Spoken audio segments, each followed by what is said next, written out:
I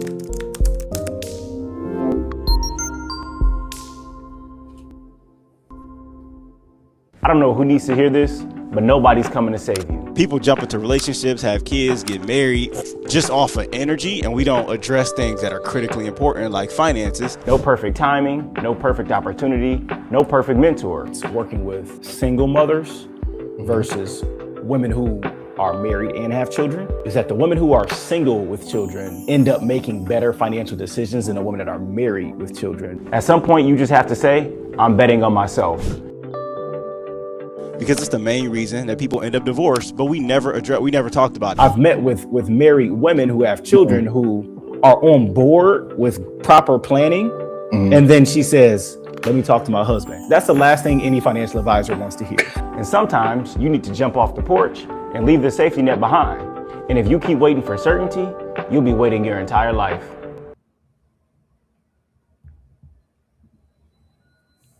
There it is. I can't get rid of it. It's glitching out today. How are we doing, everyone?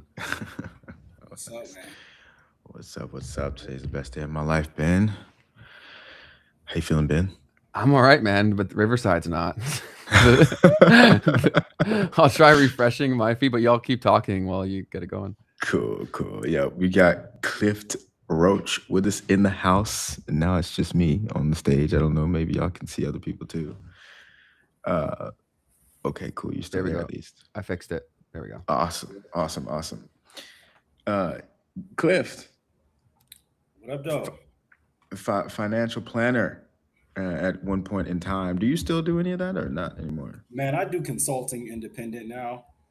Gotcha. So I'll take a few clients here and there, but I'm no longer with, the big bad firms who rule the world and do all the things. So I'm just kind of meeting people where they're at, doing it on an independent basis instead of working with the big firms and using licenses and all that fun stuff. That ship is sailed, man. It's great for the time that it served, but on to bigger and better. Love it, man. Today we're gonna dive into a few different major topics. One of the main things we'll talk about today is dating. You've made a massive, I wouldn't even call it just a pivot, but you've expanded some of the things that you're working on, and it's super cool to see because I think there's a massive need for what you're doing. Yeah. And it's just super hyper relevant to the things that are going on in society. So we'll probably have some very controversial takes. Yeah, we're gonna piss some people off for sure. But before we start diving too deep into talking about the dating scene and how things have been going up there in Detroit and how you've also amassed people all over the world who are resonating with the things that you're trying to do, give people a little bit more of a background of who you are and the things you care about. Yeah, man. So I'm from Detroit originally. Still live in Detroit right now, downtown in the heart of the city. I'll talk about Detroit for a second because I think it's irrelevant. That is very relevant and critical to who I am because this time, 15, 20 years ago, the city of Detroit was like the butt of all jokes. In 2014, the city filed for bankruptcy and is the largest major city in the U.S. to ever file for bankruptcy. And in March of 2027, we're going to be having the NCAA Final Four tournament here, right? 2 years ago, we had the NFL draft here, and the list goes on, right? But like the city has rebounded in a way that's crazy. It's now a tourist destination for people, right? Like going to Detroit used to be like, oh my God, that's scary. And now people are like, oh, let me go check out that cool place, right? We have all four of our major pro sports teams right downtown. I can literally see all of the arenas that they play at right outside of my window from my penthouse downtown Detroit. They're all within a mile of each other. We have 3 casinos. We have concert venues. We've got a new rooftop, bar, skyscraper building being built every single day, luxury housing, crazy employment opportunities left and right. Our pro sports teams are coming around. The Lions have, done their thing last few years. The Pistons had an amazing comeback, right? So I say all that to say, man, Detroit is a place that just breeds like grit and hustlers. You know what I mean? Like it doesn't matter how much scum we take from other people or how much triumph the city goes through. There's a certain type of grit and hustle that somebody from this city is born with. And I just look at myself as a perfect example of that, right? Through the way I came up, the financial hardship I've seen in my family's life and upbringing, and how I've been able to navigate, the professional world and now full-time entrepreneurship, and build some massive things like you mentioned that have impacted my city greatly. So all in all, I'm somebody who obviously cares about my city, my community, my people. I care about education. I care about impact. And I like to see people better off than how I met them or found them.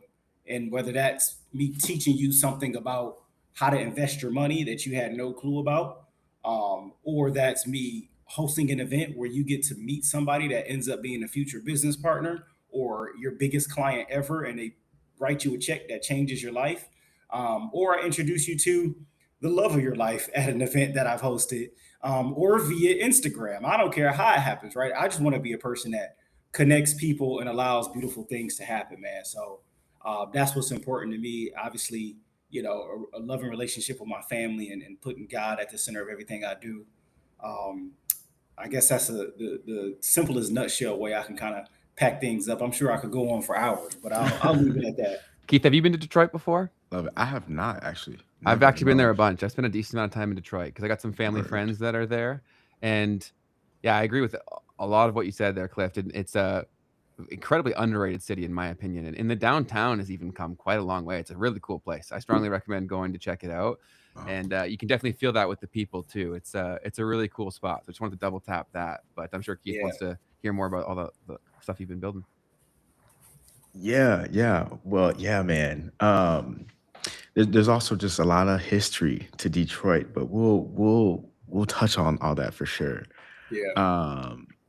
So one of the things that I wanted to understand too, to really make sure people understand. So you started a networking group in Detroit. Yeah. Mm-hmm. Can you talk about like what the initial thoughts were behind that, and then how this led you to this new idea that you're working on now? Yeah, it's crazy because I've always enjoyed hospitality, and I'll give you the background context that most people don't know. So in the 80s, my dad used to host cabarets, right, which are just like an upscale function. People get put on their finest of clothes. They come out after work, music, food, dancing, the whole nine.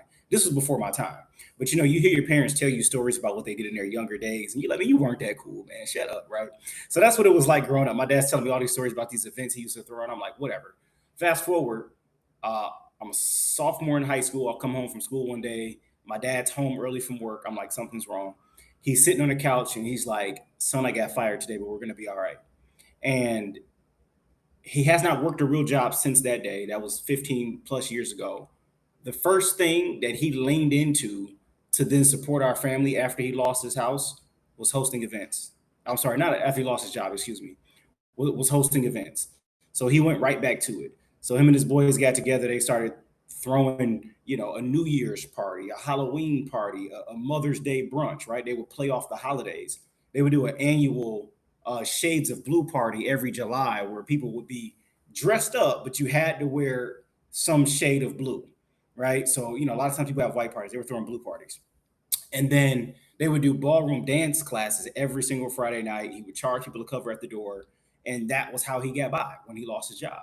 And so at that age, like hospitality for me became something that I was learning without even trying to learn it, right? Because I'm at this time 18, 19, like a freshman in college. So I'm coming home every weekend from school and I'm witnessing my dad curate these rooms and host people, but also make money doing it. And they keep coming back and they keep getting bigger. So me being a shy college kid that didn't want to interact with these people, I started to learn how to host and how to curate and put smiles on people's faces and keep them happy. And I didn't realize that I was being, groomed to do what I do now, but that's a very important lesson because again, I look at this as 10 plus years in the making, really. And then so what was also significant around that age, 18, 19, while I'm in college, I joined our organization of Black Unity, which is like our Black student union on campus, and I'm the marketing coordinator. So for every event, I'm marketing for. I'm making the flyers. Instagram wasn't that hot yet because this is like 2013, 2014, but I made our Instagram page. I'm making flyers for all our events. I'm designing t-shirts, and it's my job to get all the students on campus to show up to events so we can build community and have a way to support each other academically and with whatever else we need to help with.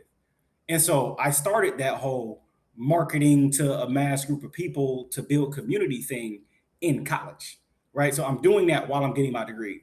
Graduate, start working in corporate America, and then I jump into financial advising. And I'm like, what's a unique way for me to get more clients to my financial advising business? And I'm like, well, if I start hosting events to bring together my current clients and have them bring friends with them, I'm like, it'll just grow. That's an easy way to get a referral. So it started out as like some small, really invite only intimate things where I would, invite 20, 25 people and say, hey, bring a coworker so that I could meet your coworker and hopefully make them a client too. So that's how it started. Really small, really intimate. Fast forward to my 30th birthday. I'm jumping some years right now on the timeline, but fast forward to my 30th birthday. We were gonna have we had a reoccurring event series already going, but they were normally like the last Friday of every month. And so my birthday fell on a Friday, December 20th, my 30th birthday. And so instead of doing it right after Christmas, which would have been Friday, December 27th, I'm like, let's do it on Friday, December 20th. And I like combine it with my birthday party. I hired videographers, I hired photographers, I got a DJ. We posted recap videos, and the internet just ate it up.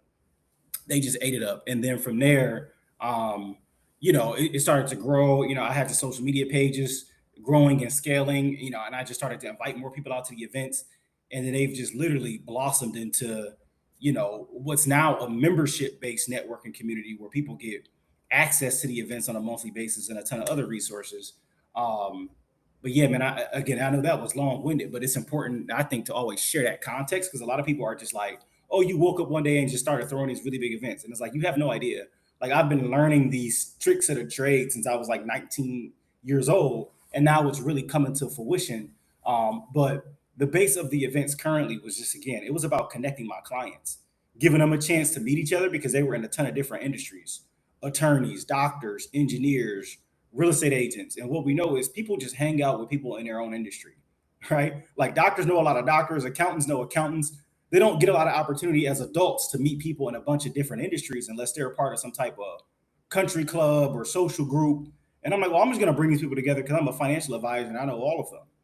And so that started to blossom from there, and it's taken off, man. We've hosted well over 10,000 people at our events over the last 2 years, man. And it's just been crazy upstream from there, which eventually, to also answer your question, led into the demand for the dating scene, right? Mm-hmm. Because a lot of these people by nature who came out to the networking events, they're just not married, but they're young professionals. They've got great education. They make good money. They're quality people.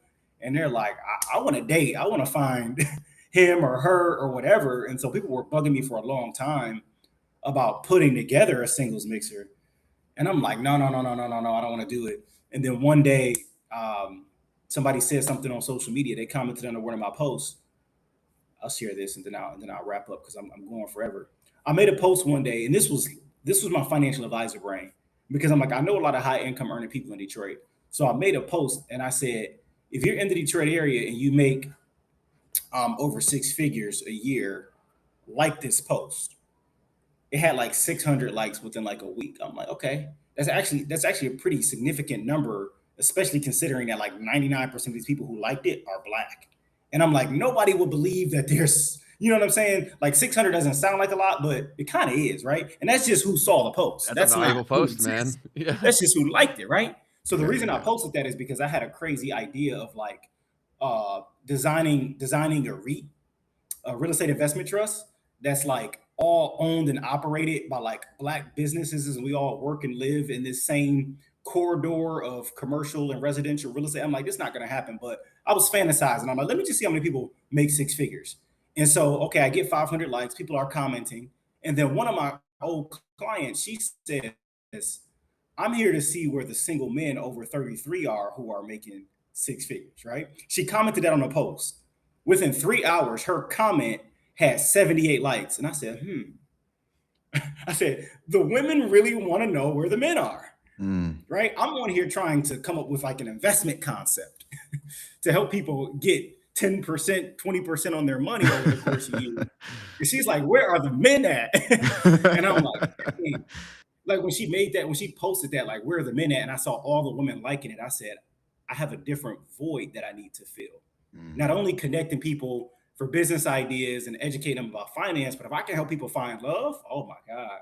And I'm strategically positioned because I know so many men and women who are doing great things are just not yet married. I know a ton of great people who are married too, but I know a lot who aren't. And so when she made that post, I'm like, you know what? Maybe I will do the singles mixer, but I got to be careful. I have to be very intentional. So it's literally taken me 3 or 4 months to curate this the way I want to, but it's coming up on August 16th. And I don't have any room left. It's sold out the way I want it to be. And it's gonna be a phenomenal time, man. It's gonna be a good time. That's so awesome, man. Especially because when you are successful, you're a lot more conscious of how you spend your time. So you're even more selective with who you even are willing to give that to. So it makes total sense why you saw the reception that you did. 100%, bro. Absolutely. I'm like, I gotta step in and do something about this because nobody else is gonna do it. Yeah, that's gonna be a huge business, man. I'm excited to see you build that. So Cliff, but why is it like that? Like, why are people struggling to find someone if there's that many amazing people around? What's going on? Do we want to go there already? Already, man. Absolutely, go there. We want to go there. It's only hard for women. It's not hard for men. The men that want to find someone and settle down, they do. Very interesting. It's hard for the women because, oh man, I can't believe I'm about to say this live and on camera. We're pushing my. This is something I've only said behind closed doors. We're gonna let it rip. We're here. For the highly educated, high income earning woman, for some reason, a lot of them think that their accolades make them a better candidate to be a wife. They think that their professional and educational accolades make them better candidates to be a wife. If I said, Ben, Keith, what are the things you're looking for in a woman that would make her wifely material? You would not say she needs a master's in social work. She should be a doctorate. She should have had a 4.3 GPA and be in a sorority and make at least $150,000 a year. You would not say that because ultimately you know that that's not what's going to make you happy in a partner, right?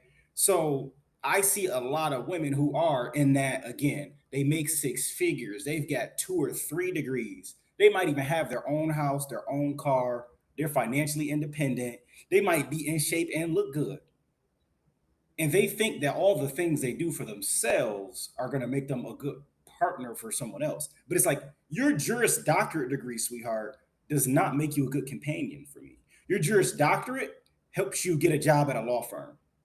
That does nothing for our companionship. But I see too often women think that their education and career accolades are something that they should promote themselves with. Like, how am I single? There's no way I'm single. I have a doctorate degree. I have a master's. I have all this education. I have this job. I have my own car. I have my own house. That man does not care about that because the man that you want might also have all those things. So why is your Juris Doctorate helping the single guy who also is a Juris Doctorate? Why is your status as an RN going to help the guy who's a physician? He does not care about that. He wants a woman that is going to be supportive. Whether he's being irrational or not, every man wants a woman who's going to support his dreams, right? If Keith told his girlfriend, listen, babe, I'm killing it on social media. I'm picking up wind. I'm going to fucking live stream on YouTube. I'm going to make money off of this from streamers and sponsors and convert clients and build communities. And she's like, I think you should just go get a day job. You're going to be like, I don't think this is the girl for me, right? Men want support, right? They want support on their dreams. They want a little bit of physical affection every now and again. Just give them a shoulder massage after a long day. You know what I'm saying? Just rub the back of his head while he's driving you down the street to get some ice cream, right? Small stuff. They want some physical affection. They want some support. And to be honest, sometimes, ladies, you got to be a little more quiet. I'm sorry. Because no guy wants to argue back and forth with anybody, let alone his woman. Because if you're seeking a man that's going to be a leader of your household, which is what a lot of women say, I want a man that's going to be a leader. Well, when you start displaying your leadership attributes and you voice your opinions and say, hey, this is the direction I'm leading my household in. If you have a partner that's clapping back at you and wanting to debate and challenge everything you say, a guy's going to be like, hey, I don't want to put up with that. Those are the three things that if a woman mastered that, just support your man's idea, rub the back of his head while he drives, and say a few less words, you're going to be in a great spot. That's definitely gonna trigger some people, but I've said this to Keith behind closed doors, where when I've been on dating apps in the past, I've always been fascinated by the phenomenon of women that will basically make their profile telling me how they're gonna make my life harder.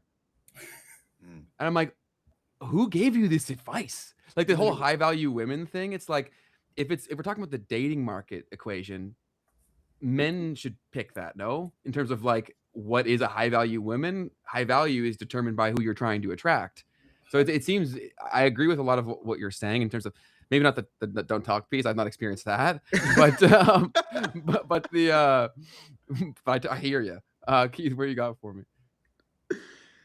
No, man. I mean, the first thing that was coming to my head was like, okay, you described it very well, because I mean, I see it in your comments as well. Like, and you see it when you talk to people, and some of this, there's probably deeper psychology to break down around this that I don't have the answers to, but I'll try to make some conjectures here today. But the Black woman in America as well are people who are leaning very heavily on these things. Yeah. And so they're the highest education earning demographic in the country. Wow. Black women are obtaining advanced degrees at a rate higher than any other demographic. And I applaud these Black women for being this intelligent, because that's impressive. That's hard work. Nobody's undermining the fact that you have these advanced degrees, because if everybody could get it, it wouldn't be special, right? But I think where the problem has come is that now that they're obtaining them at such a high rate, and it might be the most significant thing that they've accomplished in their life at this point, if they're 28, 29, 30, 32, and they've been in school their whole life, right? That's the most significant thing that they've accomplished because they've been working on it forever. They lead with that first. And something that I've noticed throughout this process of planning this event and looking at a ton of different women's Instagram pages and engaging in the comments and responding to people who reach out, they all have their education and their schooling right in their Instagram bio. You get 160 characters to say anything on God's green earth that you want to say about yourself. And the first thing you lead with is the degree that you got. And I'm not downplaying it. Kudos to you. Congratulations for getting that degree. That's hard work. However, not that you're using this app to date, right? Not that you're using Instagram to date, but if you are, and you're shooting your shot and you're putting yourself on platforms like mine that's designed to connect singles, and people land on your page, and all you're saying is the year you graduated, what your degree is in, what type of work you do, it's not a bad thing that you want to tell people that because you're proud of it. I'm just letting you know that your husband isn't looking for that. Like, I would rather click on a girl's page and her bio just says, smiley face, loving God and living life. I would rather it say that than it say MBA, JD, 2027. Like, I don't want to, that's not going to excite the man that's looking for you, because they don't care about those degrees when it comes time to find a woman who does the three things I just mentioned. Support you, rub the back of your head, and not argue with you. Having a Juris Doctorate is actually making you more liable to want to talk back and give me more riffraff, if anything. Yeah, that's a perfect point that you made. Like, it's the argumentative piece that is like the detriment there. And I've actually had this personally where I was dating a girl who's very, very successful, and she didn't believe me that I didn't care. She's like, you definitely wouldn't date a girl from McDonald's. I'm like, I promise you I would. because it mattered that much to her, right? I mean, I know you're with me because of X, Y, and Z, but I don't see it the same way. But she could not believe that because she was highly successful. Yeah. It's super interesting. I mean, because like even if like let's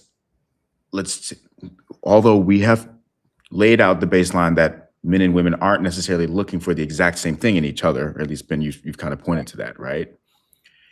But even if men were, for instance, doing that same thing, right, where it's like, oh, I got a house, I got a car, like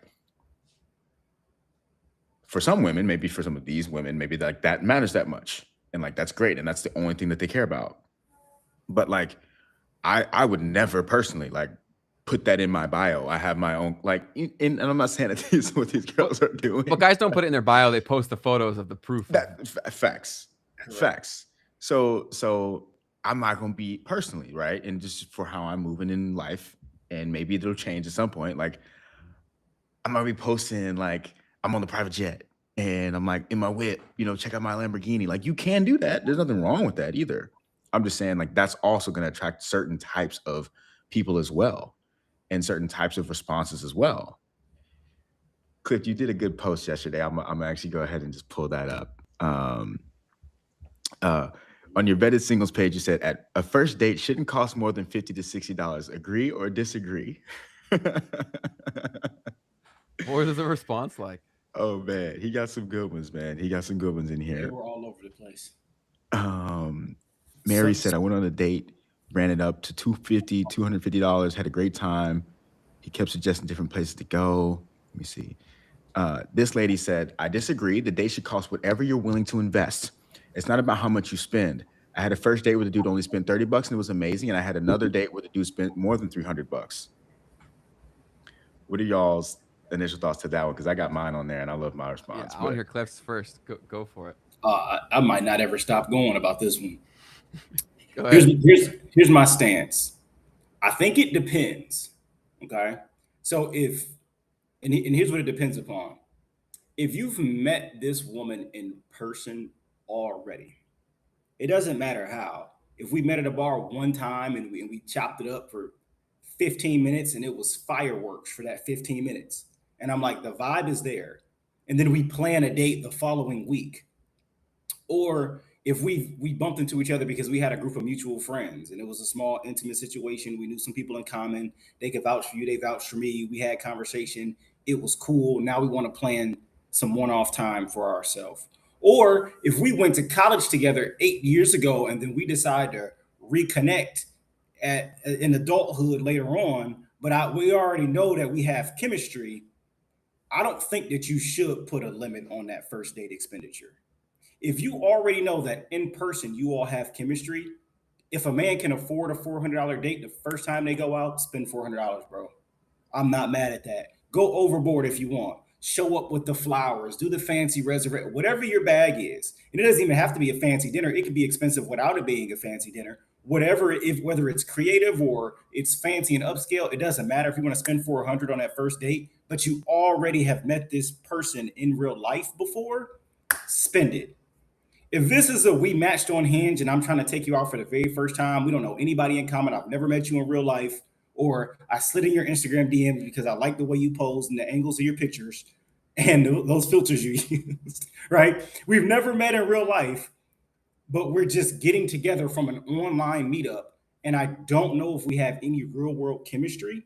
I think that first meet needs to be very light, and it does not need to start with a large financial commitment from the man. And that could simply be, we'll grab coffee. That might run me $40, $50. We can do that at 9 a.m. on a Tuesday. And you get other shit to do. I get other shit to do. So after 90 minutes, we're going to part our ways. There's no pressure. We're going to go about our day. Now, if it was that great and we want to plan something the next day to really keep this going, and I'm getting way more lavish this time, cool. But before I figure out if we vibe at all, I'm not committing to $400 off rip to get there, and then you're like awkward, or like you have like a weird way that you talk, and it bugs me, or sometimes people get the ick. I get the ick really quickly, right? It might be something really weird about a girl, and I'm just like, ugh, like why am I here? I've invested $400 or $500. I never met you, and I could have just avoided this if I didn't overly commit off the rip. So that's the way I look at it. So if we've never met before, we can keep this light, 50, 60 bucks just to figure out if the vibe is there. Later on, if I'm really digging it, now we can open up the checkbook if it's worth it. But other than that, man, don't overly commit to something really expensive off rip if you've never met this human before. I think that's weird. I think that's completely reasonable. Totally. My comment on the post, I was being funny, but I also was being very, very honest. I said, bruh, we going to the park and taking a walk. If you're not cool with that, then it was never about connecting. That's a great way of framing that, Keith. Is it about the date and the story you can tell to your friend about how much money was spent? Yes. Or is it about the person you're on the date with? Then, yes, it is for some women. And that's a conversation that I had with a lot of them, right? They're like, well, it's about your effort and the experience. And it's like, well, I don't want you to say this was a good date because the restaurant was fancy. Yeah, the experience is me. It's the experience. Yeah, it's us seeing, are we good? Are we compatible? Thank you. Did I make you laugh? Right? Do we have a sense of humor that matches? Do we feel compatible in our morals and values? I want a family. Do you want a family? I believe in God. Do you believe in God?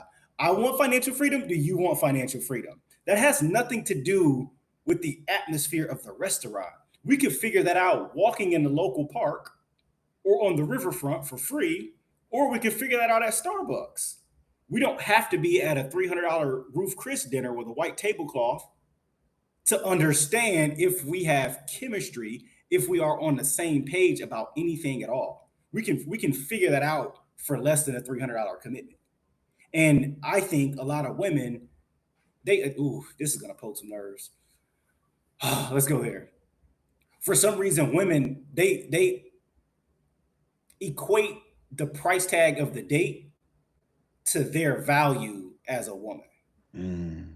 Yeah, because I want to spend $50 or less does not mean you're a $50 woman. That's not what that means. It's so silly how that's been associated through social media largely. Yeah, because that's the only reason they even think that, right? Like, where's that coming from? The whole high value women thing is repeated in their head over and over again. And basically, like, if you don't get that, that's you saying something about you, which is so ridiculous. You're saying more about yourself than you are about me. Yes. Totally. Because I want to get to know you. I don't care about this fancy dinner at this restaurant where the waiter is calling me sir and ma'am. And we don't need all that. Like, we could just kick it, right? Like, are you funny? Am I funny? Like, if we can make each other laugh, I mean, we're good. That's it.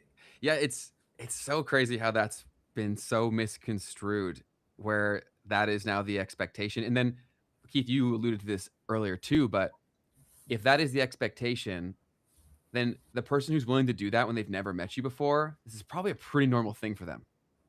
Meaning they're probably doing this all the time. So ironically, you're actually saying the opposite of what you think you're saying. Do you know what I'm saying? Where they're like, I'm only do this because that's a high value date. It's like any guy who's doing that for a stranger, he's running it up. He's doing this all the time. Literally. Super true. Literally, right? And that doesn't even make it special because it's like they'll do that with anybody met off rip. Exactly. But then here's the other thing, Ben, that I think women don't ever consider, right? A lot of times people go on first dates and never end up on a second one with that same person, right? So let's say you're a single guy, you make $120 a year as an engineer, you're new to a city, you just got a great job opportunity that's away from your hometown. You don't know any women. So you're dating. You're on Hinge, you're on Instagram, you're meeting local women. And let's say you take them all on $300 Ruth Chris dates for the very first time. Most of them aren't going to get a second date. It's okay for you to have multiple. So let's say he's a stud, he's a clean guy, he's just in a new city. So he's trying to find his way. So he can line up a new date every Saturday, right? He's got enough sauce for that. Are you telling me that this guy should spend $300 on every first date every weekend? But here's the thing. Women are like, no, just do that for me. Okay, but all of you think that. All of you think that you're worth a $300 date. But you might not see him a second time. So if he's going on multiple first dates, should he be doing this every weekend with every woman? And the women are going to say, well, no, I'm not worried about those women. I'm worried about me because I'm a high value woman and I have a Juris Doctorate. So you should take me on a $300 date. Yeah, you and every other girl in this town have a degree and want a $300 date for the first date. That's not reasonable. There's a comment in the chat. I think give Cliff the opportunity to clarify because I think it'll make sense when he says it. But so the commenter says women get educated so they can provide and be able to sustain themselves financially, because if they depend on a man, become a wife and mom, and then for whatever reason it fails, they won't become homeless. You know what's really interesting about that? Notice she said women get degrees so they can support themselves. She didn't say women get degrees so that they can take care of their household. And so the reason I'm bringing this up is because it's the opposite for men. Men go to work so that they can take care of their wife and children. Women go to work so they can take care of themselves. Women want to spend their money on themselves, which is okay if there's a dynamic where there's two income earning parties. But I think that language is really important because that's exactly true. Like, men aren't out here trying to grind and make money just to, because we're not going to go get a manicure once a week, even if we have $100 million in the bank, right? We're not going to get our makeup done once a week. We're not going to buy a brand new personal, but the women will do that. They will pamper themselves and they will find a way to spend all that money on themselves, right? Which is okay.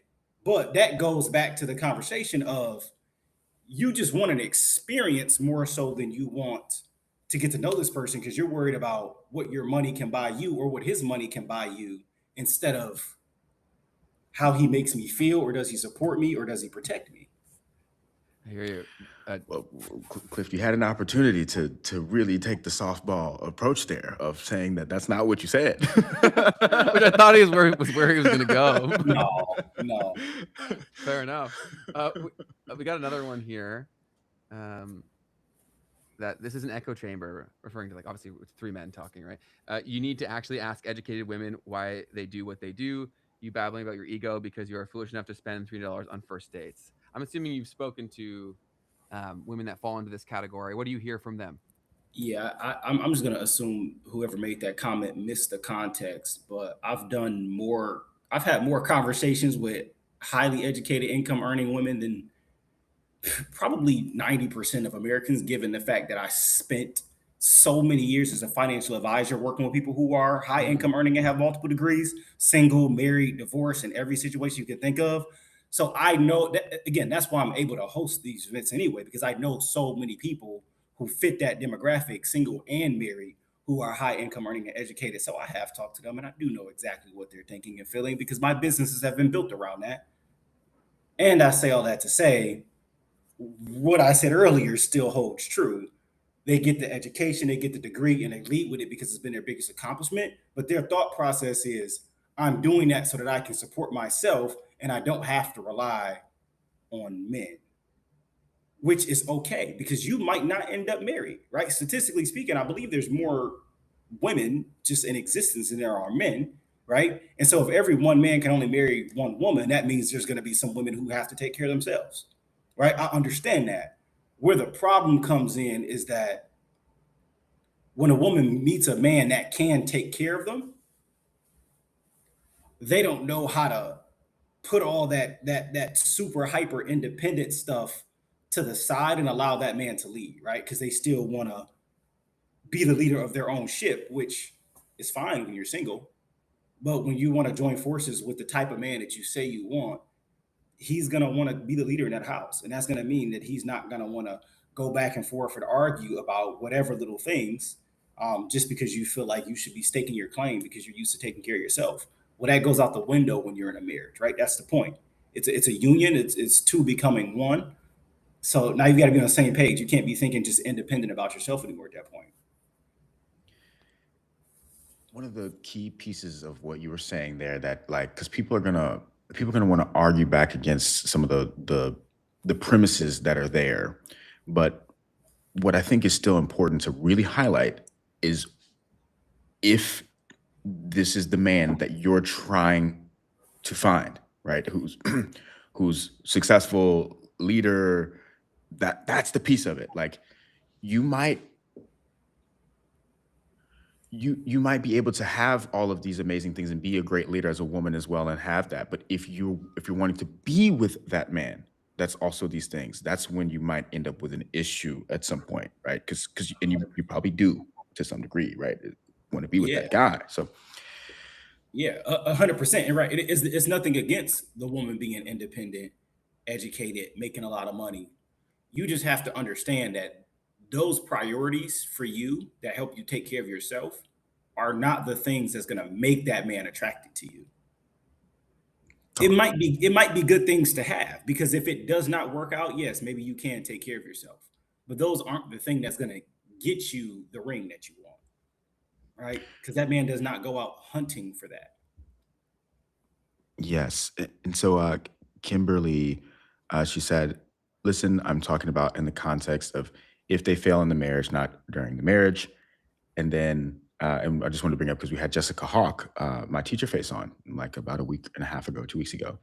And she brought up this whole thing of like how there's this trad wife movement happening on Instagram, and like, oh, I'm making cereal for my kids and I have a perfect life, and my man makes all the decisions and I just kind of do my thing. And she highlights this idea that a lot of those women, those young women, wind up getting traded in. When they get older, they get traded in for a younger woman, right? So that marriage goes away. The dude's fine. He's super successful, leads the household, whatever. But then she's now without any education, without any jobs, without any experience, right? And she's left in a really tough space. So I just wanted to acknowledge, Kimberly, like, yeah, I think that part of it is still totally valid. Definitely no denying that piece. Like it is important and meaningful for women, especially Black women who are in economically disadvantaged situations, to get education. Yeah. No debating that. It's just, once again, No, Yeah. where does that play in the role of 100%. dating? Yeah. Nobody's suggesting you should stop going to school. Nobody's saying don't get educated. Nobody's saying don't get a high income earning job. You just have got to understand that that is not the first thing that man is interested in. Right? Because like you said, Ben, like you had a girl expecting you to be impressed by her accolades, and it's like, I'm just not, though. I So I was just want to know if impressed you're going to treat me independently, right. but not for this context. Yeah. 100%. Right, exactly. As a professional, you're a rock star. That's Mhm. super impressive. But as a potential partner for me, but what about the things you do in partnership? No, totally. It's a very nuanced thing, and I think a lot of other issues here within dating is that fear sells. So the most extreme content on both sides of the dating equation gets pushed in the algorithm all the time, and so now both parties are entering it from a place of fear so much, where they're like assuming the worst case scenario all the time. They're almost obsessed with that, so it leads to worse outcomes as well. No, 100% correct. I think that's another challenge that people face that are single and dating and aspiring to find their partner is they're already assuming the worst before things get started. Yeah, Like I that's on see both people, sides for sure. Yeah. I see people all the time say like, "Oh, it's piss in the dating pool." Well, no wonder you keep finding bad partners, because you literally said it's piss in the dating pool. Like you're attracting exactly what you think is true. And I understand if you had a bad experience with 2 or 3 people, but that doesn't mean every person that's single is going to treat you bad. It could simply be you have a terrible selection process. I don't know why you're selecting what you're selecting, but you have a bad selection process. Man, I have so So many you're, female friends. Sorry to cut you off, man. But I have so many female no, go ahead. friends that are like, I have the worst luck with men. And then I'll be like, show me them. And it's like, I could have told you this was going to happen from seeing one Instagram photo. What are you talking about? Like, It, that's yeah, ridiculous. Have some accountability here. yeah, it's the frat boy who played college football. He has his shirt off in every picture. He's got And he's following tattoos. like hundreds of women. Like, come on, we have the tool of social media. You can use this to vet. Yeah, and that's the thing, Ben. All women normally want the same type of guys, right? So there's always a small pocket of guys that like all the women desire, and it's like those are the guys that are probably not going to treat you the best because they don't feel like they have to. Because they're like, the moment you get combative, I have Amanda texting me right now who doesn't get combative, so I'm just going to ignore you. That's why I think what you're doing is so important, because these are the natural outcomes of us shifting our priority to online interactions, right? It's our primal instincts being wired against us here, because throughout history, guys could even make a bad first impression with a woman, but if there was enough touch points there, like they could then fall in love. Whereas now it's like, I'm thinking about what this man will say about me if he's ever on my Instagram story Yeah. before I even go on the date. Yep. That's why most men are disqualified from even potential inclusion on dating apps from all these criterias that the girl wouldn't actually care about. Like the whole 6 foot thing. Oh my God. 99% of girls can't tell if a guy's 6 foot or not. Right? I'm just 6 foot and I could lie and tell you I'm 6'2" and you'd probably believe me. You know what's funny? Keith, I don't know how you were doing that. Are you able to pull up my Instagram page, my personal page? Yes, absolutely. Actually, you could pull up that or vet it. I literally made a post today, like basically marketing one of the guys who's going to be at the singles mixer. And I want you to read the headline I put on him. The 6'3" guy? Yes. 6'3" Olympic track star. I Dude, love that's this great marketing. content, dude. Yeah, that's so smart. Ben, what the hell does this guy being 6'3" have to do with him being a quality candidate today? Very little. Nothing. But if I asked 100 women, what do you want in a man? What's your type? 85% of them are going to mention height. That's probably a primal thing too, though, right? In terms of like It the is, things 100%. that we look to for health of our offspring. 100% correct. However, in 2026, it's not relevant. Yeah, So, we're not hunting like wild animals. I could work a remote job as an accountant and make $1.50 and take care of it. Yeah, and I could be 5'2". So no, you're totally right. Keith, you had something there, but you are right about that, Ben. I say it all the time. Now I don't have the sample size. Literally, I have one person saying this to me, but they did say that like part of that is also like a North American thing. because the whole 6 foot thing. Yeah, apparently like where they don't use the same system for tracking of height, it's not a concern because there's not that big wow number that gets repeated, right? Like 182 centimeters or whatever 6 foot is doesn't sound like 6 feet, right? It's not brandable. That's the issue with like a lot of the things that get into the zeitgeist. It's like, what is easy to repeat? Because when everyone is a content creator and they play around with making content, they all want attention. So they all end up going to the same few places. And if something is repeatable, it will be repeated. Right? So like the whole 6 foot, 6 inches, 6 figures thing, that's great branding, right? The whole, he needs to be 182 centimeters. That doesn't roll off the tongue. Do you know what I mean? Yeah. 6 foot with a 6-pack. Like, come on, man. 6 foot, 6-pack and 6 figures. Right? Like like you said, it's easy to say and it sounds like the thing that every woman wants. But again, his height and his abdominal muscles are not going to be your emotional support when you need that in your man. So it goes back to, again, it's like a man leading with his height is almost like the equivalent of like women leading with their degrees, in the sense that it doesn't actually matter at the end of the day because it doesn't tell you if this is a good partner, right? But the difference is women say they want tall men. Men don't say I want women with 5 degrees. Correct. Yeah, but I understand what the social media is going to get people going, which is why I literally led the post. And I'm telling you all this out loud. Top tier. Yeah, you're a marketer. I'm telling you the clickbait that I created. It's clickbait. 6'3" Olympic track star. I know what I'm doing, ladies and gentlemen. I'm signing up. It's an action shot of him jumping through the air with USA on his chest. Yeah, that's a good That sell. does not mean he's a good partner. I think he's a stellar guy. He's probably a very wonderful partner. He probably will treat somebody well. But I'm not putting that in the headline. I didn't say respectful, thoughtful, caring, emotionally supportive gentleman joins the guest list. I said 6'3" Olympic track star. Because that's what you think you're attracted to.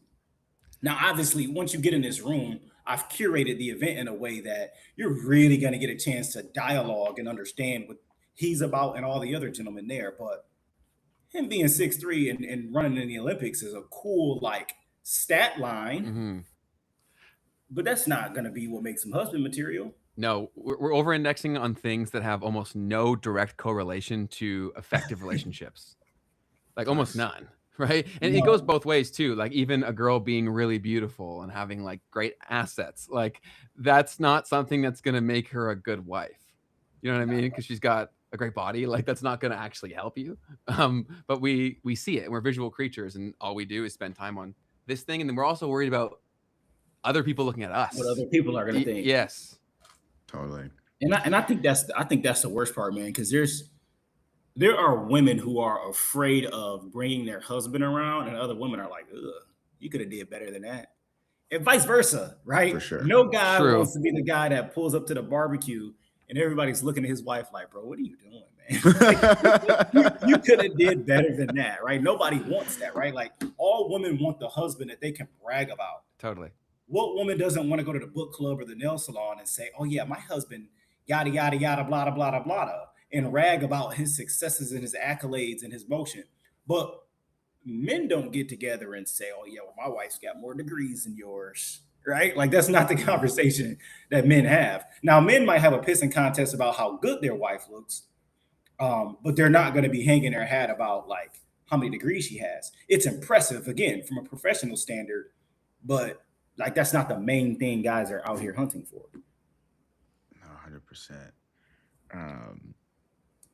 Dang, I kind of forgot what I was about to say, but like, the cultural thing. So yeah, somebody brought up in the chat like the height thing can differ from culture to culture, and in general, I think that's something that even on the brag, what do you brag about kind of a thing in general, I think that's another thing it can be pretty cultural. I was having this conversation with someone about how like attraction standards, first off, they move through time, period. Right. So US alone, you can look at, the skinny girl was a thing, and then the thick girl was a thing, and then back again, right? But also through spaces as well. There's certain parts of I was in Morocco a few years back, and like there was these people telling me about how like, the like big women like are the ones that are the most attractive in certain parts of the country. And so in general, like beauty standards and things that people find attractive are things that differ across different cultures. I've noticed like here in my time in Brazil, I'm like, yo, in general, like you can just feel that people really don't care about what other people think of their partners in the same kind of a way. It's very, very different. Like, and like one of the ways in which this shows in a very stark, legit way is with homosexuals, right? Because here it's so much more normal to express yourself in that sense. And so like that, in a sense, like to me, that's indicative of a way of what I'm trying to say. Is like people really don't care. Like they're just like living their lives. They're so much more concerned with their connection with the person that they're with, that like some of those things don't even matter. So I just wanted to point that out for the people who are American in the chat and who are watching, because it's like, I mean, this is part of the reasons why I'm always looking for other places, because like these are the things that I'm trying to get away from, that I'm trying not to be too caught up in. And even if I come back, at least I've seen that like it doesn't have to be like that, Keith, I'd be very curious to hear your conversations with these people. Like, are they a unique sample size because they're going to kind of places where you would go to, and so you're more aligned there? Like, what is the average experience too? Do they say it's the same? So I was just chatting more about just observations on my own, right? Like, Got it. Right there, at least I was just saying that like people here, when you're out, like you can just feel the difference of like, are Interesting. people looking at me? Like, Okay. like no, they're not actually. Like people are not looking at you at all. They're really caught up in their own shit, and you can see that in the States. Like all that tension around like you looking at my girl, like Yeah. that kind The of a stakes thing. are so high, seemingly, right? Like everyone's on edge. Yeah, it's just so different. Like bro, here, like, who cares, bro? Like, yes, look at her. Like, I look at her too. Like, like I don't know. It's just Yeah, I've never understood that when guys different. get so offended if a guy like looks at his girl, but I definitely hear you. I don't know if you guys saw this, what Lucas just put in the chat, saying that he's fairly young. He's 20 years old, and he only had one serious relationship before he found his lady, who's with him for almost 4 years. One serious relationship before 16. Yeah, right. And so, Lucas, I'm not insinuating or suggesting that marriage is anywhere on your mind, but because you mentioned your age, I would be remiss if I didn't mention this, and I would love to hear you all's thoughts. And in other cultures, other countries, things may be different. I'm glad you brought it up, Keith, because I'm speaking from a limited perspective of American culture. I don't think in America a young man, regardless of race, financial status, socioeconomical class, should get married younger than the age of 25. Why do you say that? Especially if you completed 4 years of school right out of high school, because college is not a real world. And maybe you got into the real world at 22. Let's be conservative and say you graduated college at 22 and then you started working full time and living on your own at that point. And that's still conservative because a lot of people go back home or they get advanced degrees, so it's not even the case. You don't know yourself enough at 25 to know what you want in a partner. You don't know what's important for you, and people change and evolve like crazy throughout their lifetime, especially over 90, 80-year lifespan. But 23, 24 is such an adolescent phase of your life. You literally don't know yourself enough to really know what you want in a partner. And if your partner's your same age, they also don't know themselves enough, right? So I only mention that because I'm like, Lucas, if you're 20, if you've been with this girl since you're 16, bro, by the time you're 30, you both are going to be entirely different people. Who you've known for the last 4 years, you're going to be an entirely different person by 30. But if you've committed way too young and too early, well, you've committed, bro. And so hopefully that change doesn't mean that you grow apart, but it happens. People lock in with their high school sweethearts, and by 30, they're growing apart because they're like, hey, what was important to me at 15 is completely different than what's important to me at 30. And we might have been on, there's this girl I had a crush on in high school. And when I used to look at her Facebook photos when I was 15, right, because that's all I really had, I'm like, man, she's the most gorgeous girl ever. Dude, she came across my Facebook timeline a couple of weeks ago, almost vomited. I said, I cannot believe the way that she did not glow up at all. Like her appearance peaked when we were 16. Not only did she not look good anymore, is she no longer in shape, but I'm looking at the type of content that she posts on her social media, and I'm like, oh, your brain development also kind of like leveled out at like 18, 19 years old. Like we're 30 and like you're talking about such low level, low vibrational things. And I'm like, where I'm at in my life is such a different upward trajectory. I could not imagine thinking that, if we were together for the last 15 years, that I would still like you. Because like you're on here talking about things that are just like not progressive, that are negative, that just don't fit the course of where my life is. But when I was 16, I wasn't thinking that far advanced. We were thinking on the same page. But you might outgrow a person so significantly in your 20s and 30s that if you make a commitment to somebody at 20, that's very risky. That's way too young because you don't even know yourself. You don't even know your preferences yet. My mom used to always tell me when I was younger to explore my options. And that might sound crazy, but yes, my mother told me, like, son, when you meet these women, explore your options because you will not know what you like until you experience a variety of different things. It's just like any food or beverage, and it might sound crazy. It's like drinking alcohol. The first alcoholic beverage I ever had when I was 21 years old was a double shot of Hennessy. Somebody should have told me better because I almost puked immediately. It was the worst taste ever. Horrific. But I didn't know any better because I never had anything, right? So for the first couple months that I was drinking alcohol, I was always drinking dark just because I started there and Hennessy was like the trending alcohol at the time. So I just kept drinking that because I'm like, this is what everybody else is doing, but I never had anything else. Right now today, if you tried to give me Hennessy, I would be like, are you trying to kill me? What's wrong with you? I don't drink it anymore because I found that there's other drinks that actually serve my body better. But I had to try gin, I had to try vodka, I had to try tequila, I had to experiment with all these different varieties of drinks to figure out what actually, is cool for me. But I would have never known that if I would have just stuck to one thing and tried to force it to work just because it's the first thing I had. I think dating should be the same way.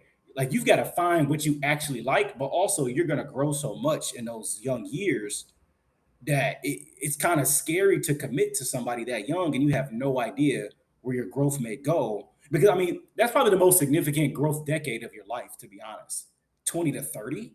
Mentally, at least, for sure. 16 to 30, right? you're going to probably start to stagnate a little bit once you hit your 40s. Like, you're probably not going to be changing that drastically in those latter 40 years. But 15 to 30, dude, you've got to figure out who you are. You can't be committing your life to somebody at such a young age, in my opinion. And what's interesting about that is, like, so let's say the average life expectancy is 70 years.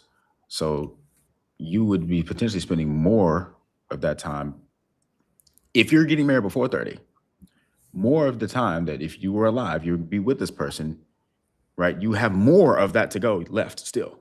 Yeah. Right? 40 years left with them versus without having been married. But the other thing that I wanted to really touch on is, like, there's nothing wrong with finding your partner at a young age. No, if it is their partner.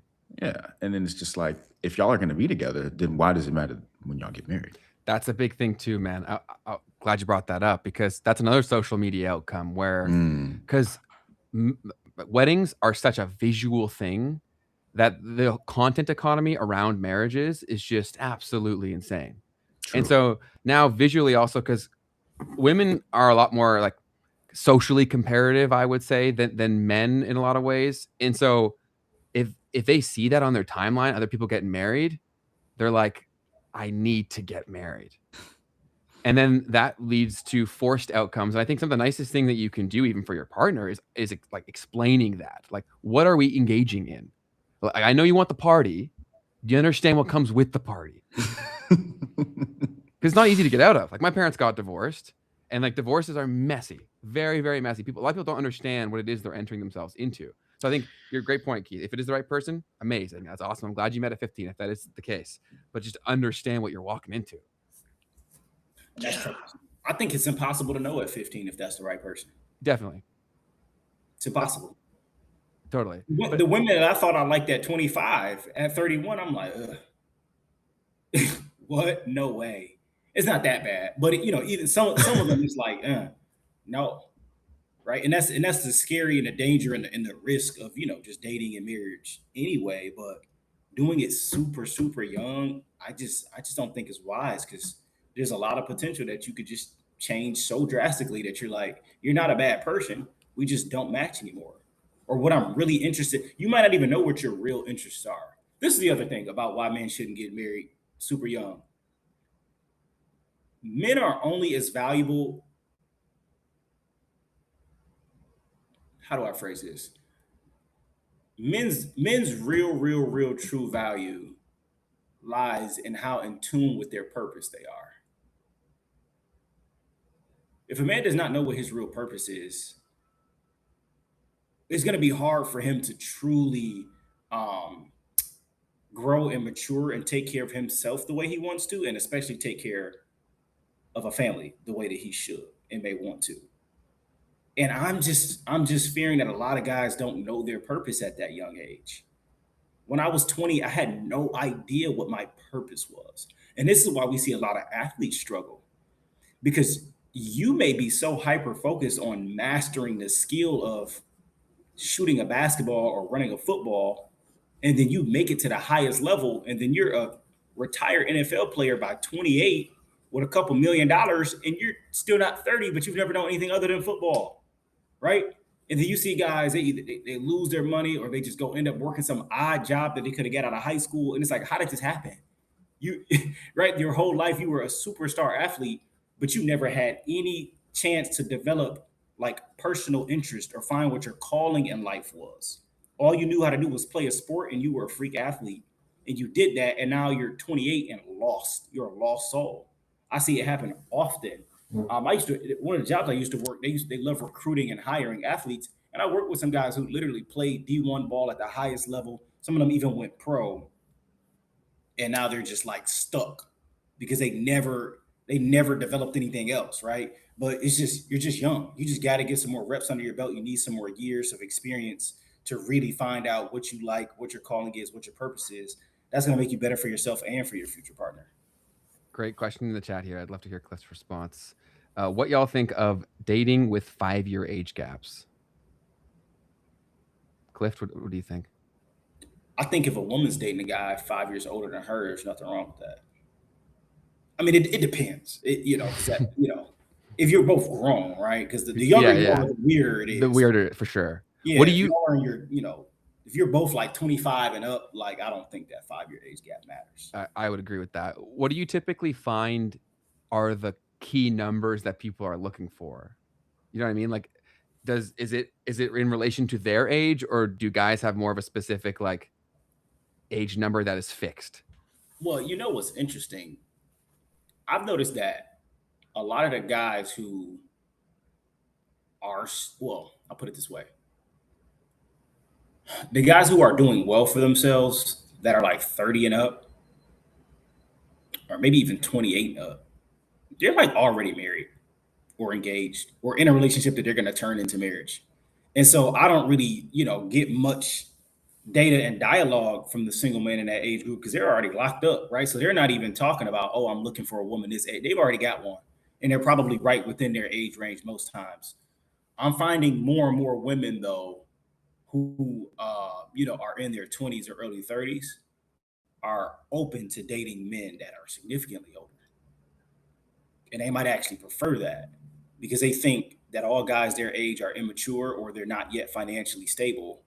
And when they meet a guy who's, reminds them of their creepy uncle, but he's got money, he's got an established career, and he doesn't really care about spoiling them financially, the women are like, hey, I'll deal with this old guy. They don't mind as much.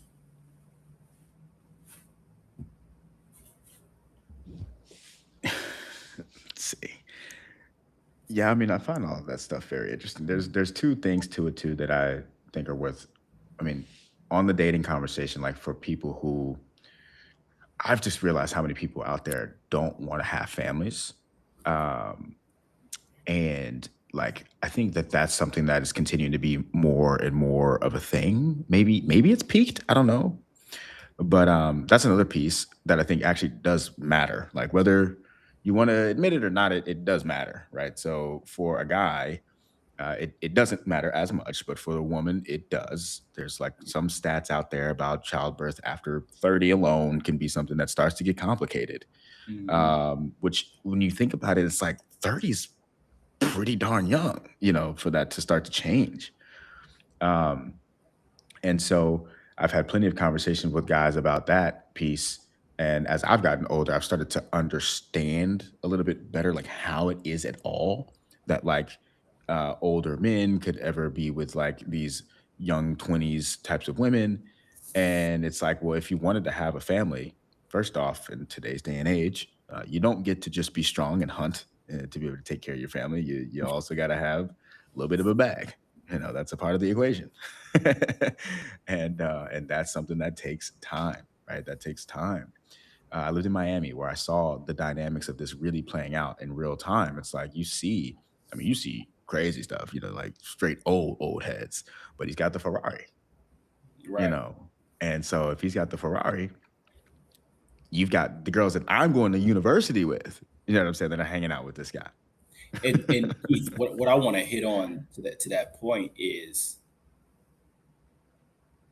if a guy who's 56 and fat and creepy with a Ferrari can date the girl who's halfway through her biology undergrad program, he does not care about those degrees and accolades because he's willing to date a chick that's 21 who's in shape, she's young, she'll listen, maybe not be combative because she's looking at him like this guy can take care of me.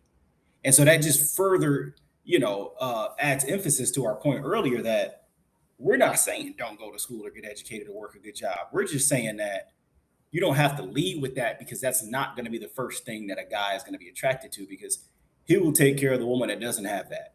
If she's treating him right, if he's attracted to her, or the girl at McDonald's like Ben wants to get.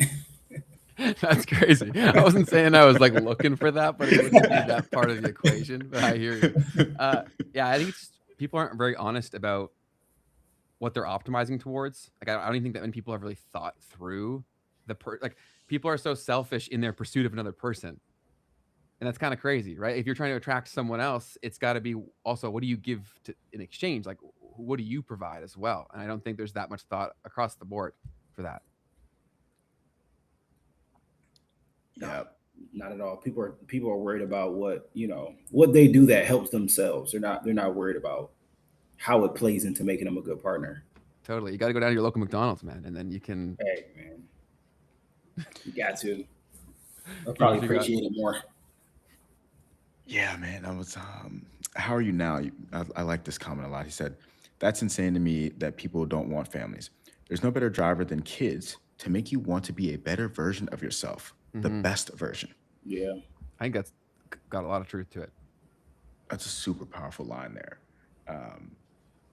Yeah, I've had these conversations with a nice amount of people. It's just super interesting. Like when I went to Thailand, there was this conversation I had with a lady, and she was saying that basically, because for women, maybe it's like get married. It's like a lot of the things that in the West, at least, you're kind of sold. It's like the goal of what to do with your life. And then for the guy, it's like to have a family and protect and, be that provider kind of a thing. I think that might be somewhat equivalent. Maybe I'm overdoing it.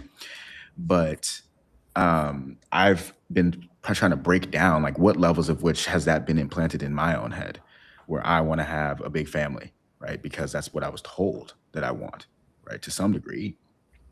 And one of the things was like, okay, so like, why do you want to have a kid? And one of the things that I think I said at that moment was something about like, oh, like wanting to like raise a kid, right? That, like a good person, like just like bringing good people into the world kind of a thing. yeah. And then she was like, okay, but what level of control do you actually have over that if you think about it? And I was like, well, that's a good point. Like, probably nowhere near as much as I think I do.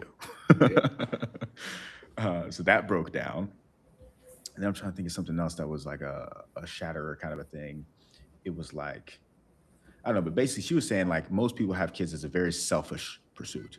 It's like you're trying to fulfill some need, right, that you have, and you're going to be pushing that on the kid, right? Because you want to create a kid that, like I said, is a good person or whatever. Like, okay, but you can't force that on the kid. And what is your definition of that?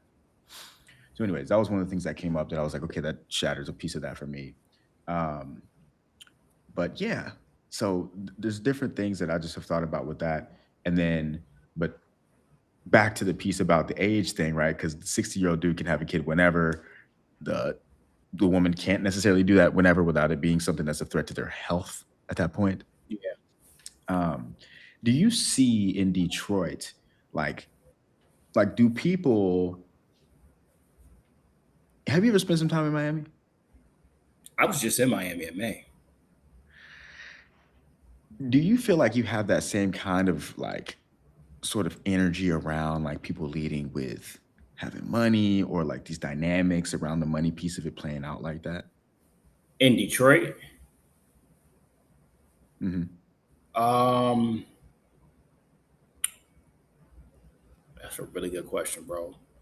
Kind of, sort of, but not anywhere near like how it is in Miami. Like it's not even the same stratosphere. I think any major city, you're gonna find your pocket of people who are like, look at me, I got money, right? But I don't think it's as dominant in the culture here. There's definitely a pocket of men in Detroit who are like, look how big my chain is, and look at how many diamonds are on my watch. Whether it's real or not, I'm not here to contest to that, but you get what I'm saying, right? Look how loud my car is, right? This is the Motor City, dude. So your car means a lot in Detroit, and in Detroit specifically, especially in our downtown. And if you're Black, like we have our own type of flexing that might not be sweet in other major cities. Like Black men in Detroit who want to show off their money and flex to impress men or women, they don't do it with like a Lamborghini Urus. A Lamborghini Urus in Miami is like that's like the starter kit, right? That's like like that's your lime green Lamborghini Urus in Miami is like duh, right? Your Bentley is everywhere. That's not the case in Detroit. For one, Detroit is a Motor City, so the big three are here: Chrysler, Ford, and GM.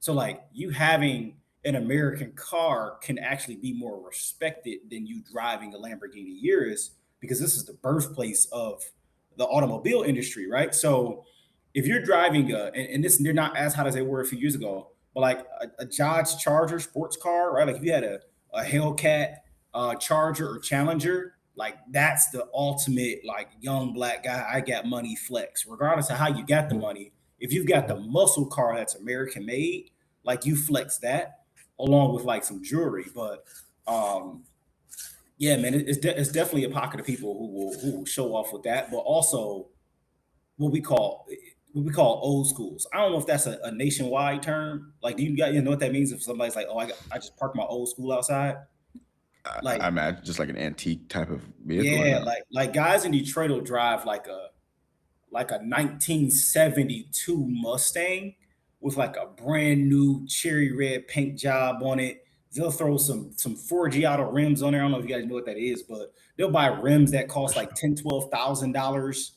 They're like golden spokes. They'll put brand new speakers in the back, right? I don't know. And some cities in the South, right, it's really popular for people to Yes. like True. pimp out their rides too, right? But Mhm. like in Detroit, you either got like an American made muscle car or you've got an old school car that you've decked out and it's more expensive and more valuable than like a brand new Ford Escape off the lot. But you don't really flex with like foreign like luxury cars in Detroit. You either got American muscle or you got like some old school, and then the jewelry too, right? Like yeah, if you got the chains and we love our glasses, like the Cartier glasses, we call them Mm. mugs. Like, people will get glasses and put diamonds on the bridge of the nose, diamonds right here. They'll have on a $7,000 pair of glasses, and it's like people get beat up and robbed for that junk in Detroit, bro. Wow. Yeah, that's fascinating. So no one Um, gave a shit about my Genesis coupe in Detroit. Literally. we still got the financial plan of Cliff with us. You know what I'm saying? He still got that in him. So he's not out here flexing. You got to catch him digitally if you're gonna catch him. Yeah, no, I'm just I'm laying low, man. I don't do all that chains and hot fancy car stuff, bro. But my Yeah, suit game is crazy though, right? I've got more suits in my love that. closet than probably 15 men on the street put together. But That's yeah, the I way to do it. love the chains and the car stuff, man.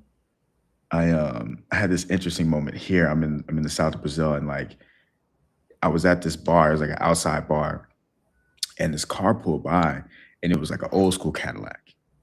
And I've never in my life experienced this really. Like this was more intense than in Miami with the car, like a Ferrari, super loud Aventador kind of thing. Like everybody at that bar, and it wasn't even like the car was loud or nothing. Like it was just pulling by, and everybody was stopping and staring and watching this dude in this car come by. And I was like, what? Like y'all about that life? But I thought that was super fascinating that the old school car was something that everybody here was like looking at. And this was in a very specific part. I'm in a very specific part of Brazil, but it's funny too when you were saying all that. I thought about it like if you really think about it, like those old school cars, it's much more of a flex at the end of the day because like those things go up in value. Whereas you buy the yours, bro, it's immediately like worth half as much. So it's actually really, really dumb. Yeah. But yeah, I could talk cars forever. Keith, anything else for Clift? No, man. I mean, this has been a lot of fun, though, for sure. Um, I know that there's gonna be a lot of cool stuff coming out of what you're doing. Oh, that was the other thing I was gonna say because it's interesting. It'll be interesting to see how what you're doing works out because, I mean, no matter what, as the business is gonna thrive because there's a massive need for it. Mm-hmm. I'm curious if you're gonna get to the point to where the real problem is the things that we started off talking about earlier today. Like, Yeah. like, will that actually be the problem? Is the psychology of people is just so messed up that it actually still will be really hard to overall. You're still, no matter what, people will succeed going through what you're doing, but will Yeah. that be the larger problem? There's going to be a million problems and issues faced in like the scaling and the forward motion of this type of movement. But what I know for a fact is that people in general are never going to lose faith in finding love. Like people are always going to be in the market for that. And so what I'm trying to do and going to continue to do is make sure that like my positioning on the content we put out, the energy around our events, is to not ever lean into like the negative talk around it, because that's so easy.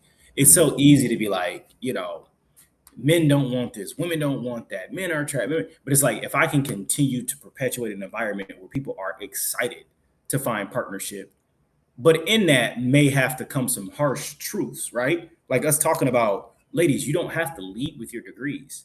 That's not coming from a place of like negative talk about dating. That's me letting you know how to play your cards a little better, so that you find it easier to get a man to get down on one knee for you, right? Like I want to help you get there sooner. So it may sound harsh, but it's literally to guide you and steer you into things that I know are going to attract men more easily, or make them not overlook you as quickly as they might be right now, because that's simply not what they're looking for, right? So just continuing to find ways to keep the content and the energy positive, because every now and again I'll post something that it's completely lighthearted and designed for people to engage and talk to people, and it's all positive. And then there comes this one person, like the post I made, I told you guys about before we hopped on, that's got like 600,000 views, where women are commenting their pictures and men are shooting their shot and whatever.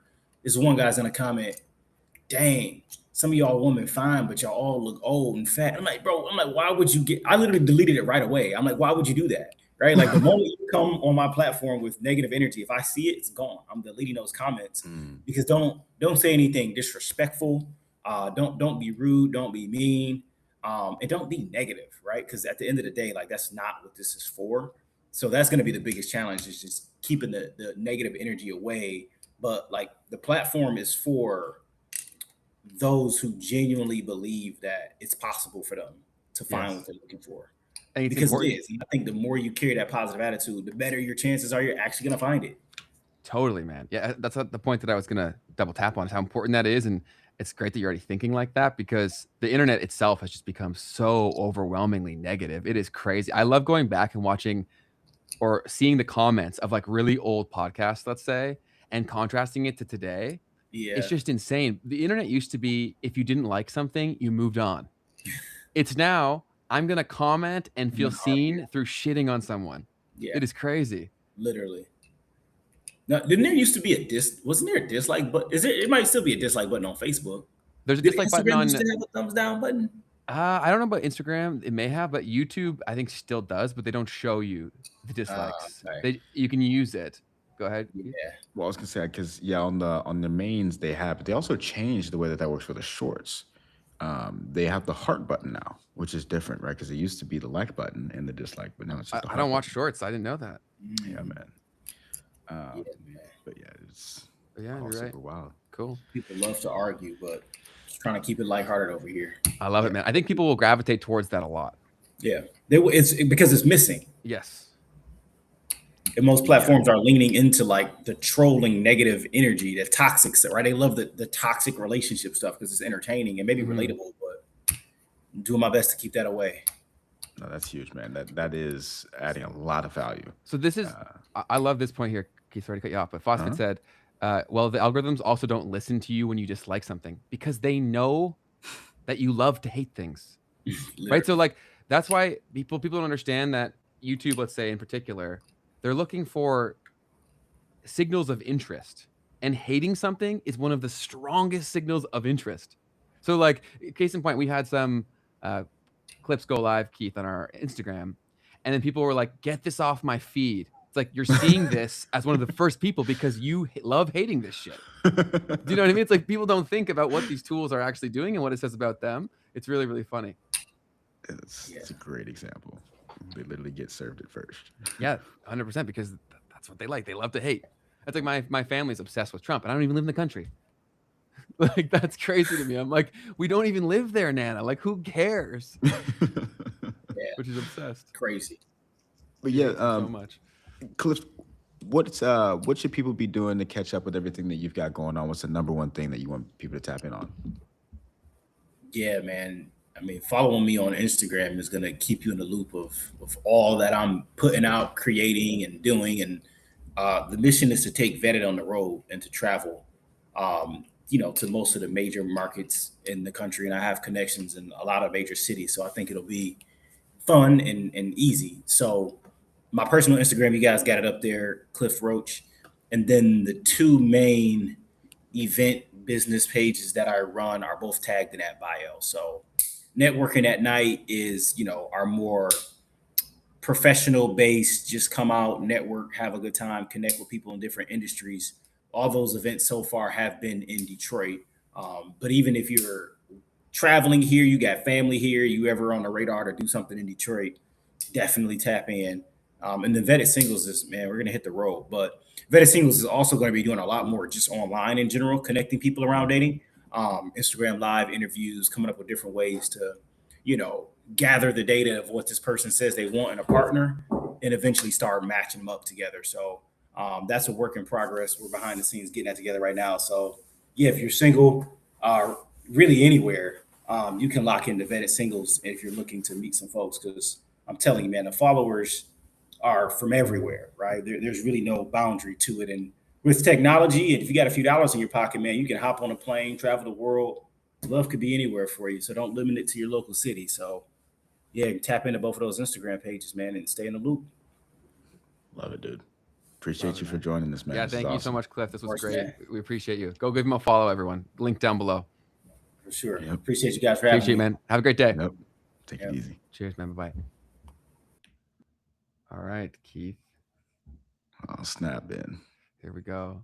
Someone commented, red pill content has made its way to the chat. What I hate is that like bad actors ruin the entire category or like the purpose of it. That's so silly. Do you know what I mean? Yeah, for sure. And I remember exactly what he said. I think that triggered that, or at least that's what I almost was triggered to thinking that when he said it, he was talking about how like men, their value comes from their purpose, kind of a thing. And I think that was right around when that comment came through. And I think it's fair. It's a debatable thing if you want to talk on that specific point. But yeah, but like any sort of conversation like around that kind of a thing, or just pointing out some of these types of things, could get labeled red pill, and then you can't have the discussion anymore. Yeah, it's like nuance matters, man. Like in every scenario, right? Even like the thing that I was saying about like people love to hate things, and that's why sometimes they'll feed you more things if you dislike it. Like that's also completely contextual, of course, to the situation. Like everything is like that. Oh, Say something real quick. Yeah, I don't have your audio, but it might have been on my end too. I'm not sure. No, okay, cool. But yeah, I found it interesting how I mean these types of conversations are very fun to me. Like there's a lot of things I think that are happening right now that it's actually not even that hard to call it out and it be controversial. But at the end of the day, it's like having someone like Clift who's spending this time with people, seeing the numbers and talking to the people. Yeah. It's very valuable to hear him lay it out the way that he did and have his ability to speak on it, as well as he can. So you can also make your life so much better if you just like approach first from everything's my fault. Because like, even if it's not, you lose all your power if you completely give that away. And two, you miss the complete opportunity to get to the thing you say you're optimizing towards. Because you might be doing things completely to the contrary to what you're saying you want. I think that's really like the sentiment that Clift was sharing there.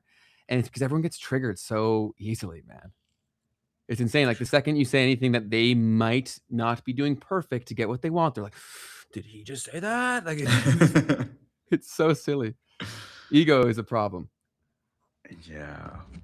Yeah, man. So very well put, very well voiced. And at the end of the day, part of the reason why he's able to voice like that is because he's just seeing it. Like he's just seeing people. And I've seen it too. And I look at his comments because it's so entertaining to see how people are coming at this. He put it on one of his stories. This girl, I remember this is one of the things I was swiped up on him about.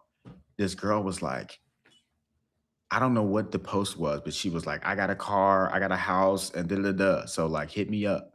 And like, he put that on his story. And he was like, yo, like, hit her up, guys. Yeah, who does that attract? And he was being fair and not even saying it like that. But I know I'm looking at that and I'm like what is like that's disgusting. Like why would you put that out there in the world and that be the thing that's supposed to attract someone? Because like that's also like has nothing to do with who you are. But It's guys do that all just the what you time. have. And that's my point, because a guy also shouldn't, like, at least I'm as a guy never gonna do that. Yeah. Because I don't want to attract that. And if we're really being honest, like it's obvious why they're doing that if they do it, and typically what's associated with that. Of course, we're generalizing like crazy here. To even attempt to have conversations like this, you have to generalize to a degree. But it's insane, and it's a very common thing on guys' side too. Like they'll first try to project like how much wealth they have. And like I have that story that I've brought up a bunch of times in terms of like a former girlfriend of mine that got like into that with a super rich guy, got a freaking helicopter. I was like, I'm cooked. You know what I mean? And it was like his third photo or whatever, right? And it was super funny. Like he followed her while we were still dating, and I remember there's some weird stuff going on. She's like, you should talk to him because he runs business and he's super successful, but doesn't know marketing like you do. You guys should talk. And I looked at his profile and I'm like, this guy looks like the biggest D-bag of all time. Because it was like Lambo car, helicopter, mansion. And I'm just like, I'm okay.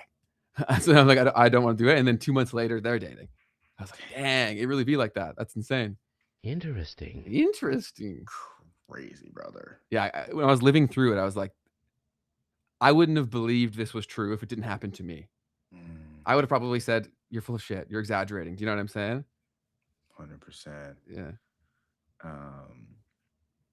But yeah, and then to wrap that point, it's like, what are we optimizing for too? Because go both sides. Exactly. Right? Like you can tell a lot about someone by what they think is important. Right? So by what, much like Clift said, what they present is where their head is at. Right? Facts. So I can see if a girl is posting some like crazy photos and she's on a yacht every other week, like I know loosely who that person is. You know what I'm saying? Like, so then if you're going on dates with people like that, if you're a guy, or if it's flipped the other way around, having girls on your yacht every single week, if you're the guy, like, let's be honest with each other here. Like, is this going to work out? I have one friend that comes to mind. She's freaking awesome. And she would be the best partner, in my opinion. I think she'd be awesome. But she keeps going for like those yacht guys all the time. She's like, why are there no good men, Ben? And I'm like, come on. What do you mean? So yeah, I think just being honest with each other is important. Love it, man. Fantastic. Should we move on to the second half? Yes, sir. Let's get into some of the news. Hit me with the news, please. Is Asipa not around? Asipa, what do you do? I'll do it.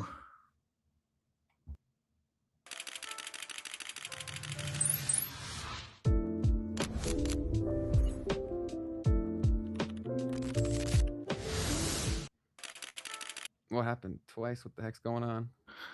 2 times for the 1 time. I can't change it. I gotta come back. Uh-oh. I will dive into the news. First things first. Apparently, Russia has now issued an arrest warrant for the Telegram founder. I mean, I feel like that had to have happened before, but I think different countries. Yeah, I guess so. I know in France he had an issue, but I mean the whole point that whole reason he wasn't in Russia though, as I felt, because maybe he would eventually have an issue. Maybe that's what it was. But yeah, so he allegedly failed to remove channels used by Ukrainian intelligence for attacks and recruitment. An international arrest warrant was issued on July 29th. Durov, based in Dubai, holds French and UAE citizenship. The case raises global concerns over messaging, app privacy, and free speech. The one thing that's so interesting about the whole AI data center equation, all that stuff, is how long can they shut down those things, right? Because if they become open source or decentralized options, like you can't go after that guy, or that guy's popping up every other day. True. Yeah, I mean, it's even weird to go after him, period, because it's like it's kind of already very close to like going after Vitalik. Like it's pretty close to that already. Like it is a company. It is Mhm. domiciled in a place, but like it's darn close to doing that. Like this is literally that question. Yeah. Ben, it is in a way. But you got to think with who's involved with ETH that they've already had those conversations. Yeah. Yeah. So and the point being, like, going after him and shutting down Telegram will lead to that. Like it will create that The next Streisand open effect, source you're saying? version. Yeah, like there's just way too much already done that lays the groundwork for that. That like, yeah, you just have a new app in the app store and it's over. Like Mhm. you've pushed people toward that now. Yeah, I'm excited for more options and choice. What's up? Sorry for what's happening to you, Paul. I can't see the chat. What happened to Paul? No, I'm just saying Paul Durov, the guy. Oh. 'Cause you said you're excited. I'm like, we're Oh, sorry not that with- this is happening to you. Yeah, great call. Very insensitive. Very insensitive on my behalf. Don't like that you're getting shaken down, but I'm excited for the potential progression of technology to allow more democratized communication. There we go. Next piece we have is the U.S. Centaur robot has now been revealed. A company, I believe, called Satyrus. I'm out on that. That's creepy. Yeah, I don't know. They've developed a 3 halves, which is a 2-meter U.S. Centaur robot. It's a humanoid torso on quadruped base for high-risk jobs. Targets wildfires, rubble, searches toxic and confined spaces. It has modular limbs that allow quick tool swaps for missions. Let's see a little bit of what we're working with here. Oh, that looks super. That is nightmare fuel. What are we doing here? Wow. Oh, man. That's the beginning of a horror movie. What the heck? Yeah, that's interesting. I know we do get adjusted to a lot of things in terms of, because the person who would say this will be normalized is like, you walk around with a computer in your pocket every day, like you'll get used to this. It's like, that thing doesn't look like me. And the phone can't directly kill me. It may kill me slowly with what it leads me to, but like there's no immediate threat of harm. Perception, like the perception of it, right? Like that thing could kick my ass. That's a very fair point. Your computer doesn't look like it kick your ass, but Yes. that thing does. Yeah, no question. That thing's killing me and then going back to Hogwarts, man. Yeah. And I've felt like that's such a weird piece of it. Like, do these things have to look like animals and humans and stuff? Like, Well, the animal thing, I don't know, but the human thing is because we've built the world around us, that's fair. right? So Yeah. the best form factor to navigate a human world is going to be the human shell. That is fair. That is fair.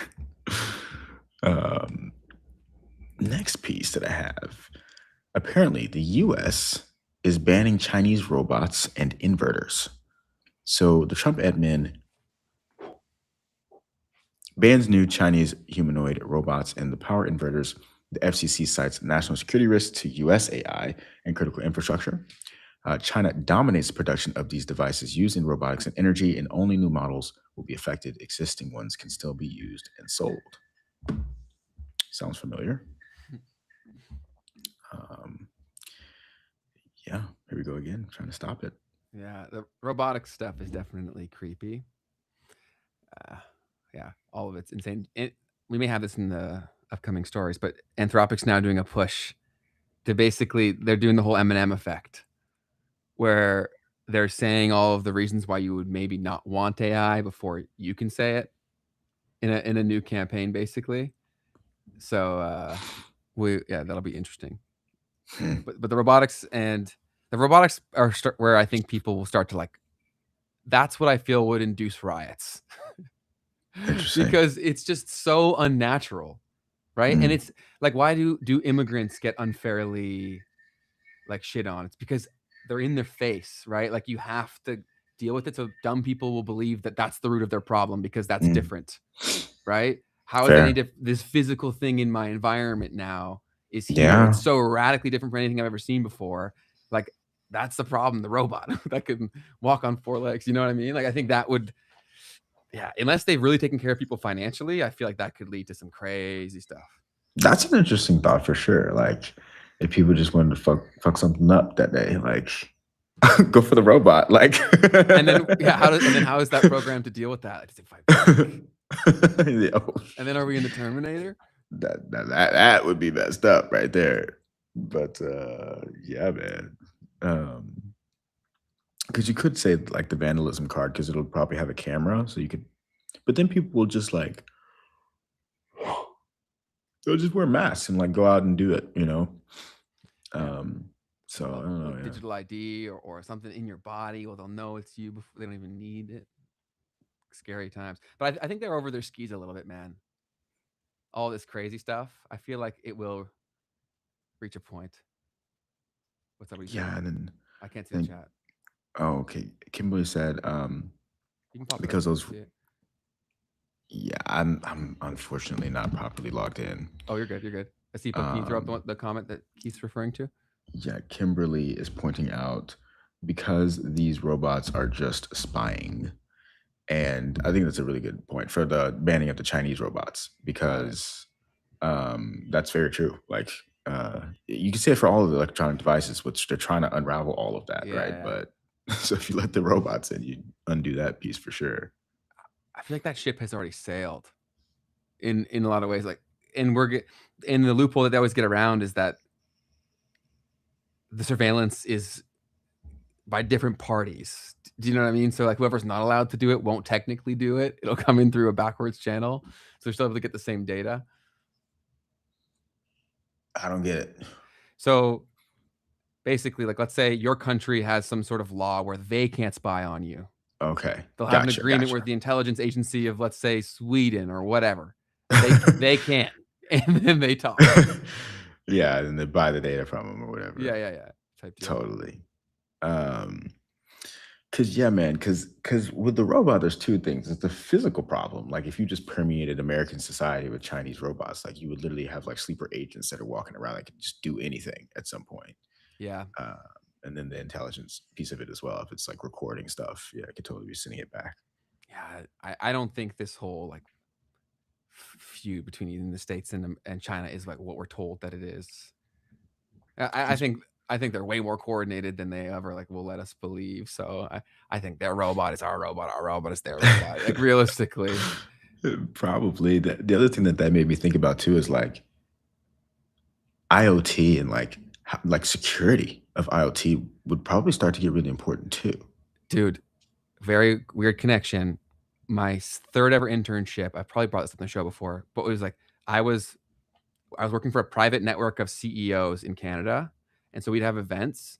And so I saw where all this robotic shit was going, like coming up probably on 8 years ago or so. And there were all of these people that are now, like, a lot of them are building this stuff. The Internet of Things was the primary thing, and how all these robots are going to talk and how everything will be fully automated. And I asked, okay, so like, what do we all do then?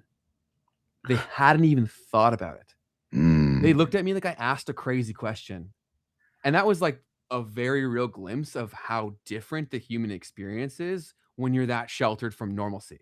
Do you know what I mean? I was like, whoa, like, because these were the CEOs of these massive Internet of Things companies at this conference. And they looked at me like I had 3 heads when I asked, what are all the people in the warehouse going to do? Wow. Bro, I couldn't believe it, man. I was like, oh, money changes your brain. Couldn't believe it. I was like, there's thousands of people that you're not even considering here.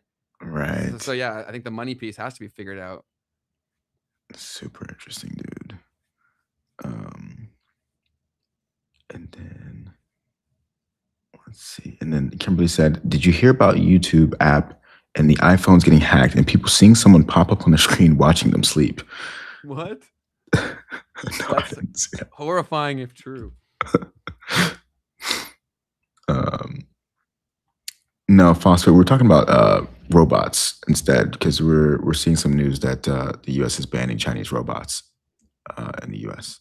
So that's what we were talking about. But it's almost the exact same conversation, right? Of like U.S. trying to ban it and same the cars problems were in the a big cars. point of contention Exactly. for the same sort of reason, and also they are drones kicking our ass in automotive and drones in a very major way. That's why Canada made a deal with China where they're letting in 20,000 cars or something like that. Word. And so recently, when all the leaders met, and everything could be AI, so I always double check anything that we talk about. But it was Carney like talking to Trump, like whispering, "Oh, it's only 20,000" or something along those lines. So, yeah, That's hilarious. That's hilarious. Oh man. The next piece that I have, DoorDash Air has been announced. So apparently, DoorDash launched its in-house drone delivery program after earning an FAA Part 135 certification. The company is now the 8th U.S. operator authorized for commercial drone flights. These drones are targeting 3 to 5 mile orders to speed up food and essentials delivery. And this is built by DoorDash Labs. It's going to work alongside human dashers and robots. I remember when they were talking about all this stuff with Walmart and Amazon and stuff too. But back then we weren't as poor, right? Like I think now that people would shoot those down even more. Just shoot it down, bro. They're going to shoot down the drone? In America, y'all got guns, man. Oh my gosh. I mean, I hope not. I think the bots in the street is easier to attack. Like you're literally just upset. You see them, you hit them. But shooting a drone, man, that's some dirty work right there. Yeah. And you have to be within city limits because it's only 3 to 5 mile deliveries. Yeah. People get crazy. People do crazy things, man. But yeah, I feel like it's probably a lot more efficient to go that route for them to deliver via drone. Mm-hmm. Yeah, it's economical. Yeah, you don't have to pay the guy either. So what's gonna happen to that guy? But let's see. But I guess that's why I said in the headline that like they're gonna work with humans to get this done. So no one freaks out, Ben. But we'll see. Next piece I have. The saga continues with the South Korean stock market.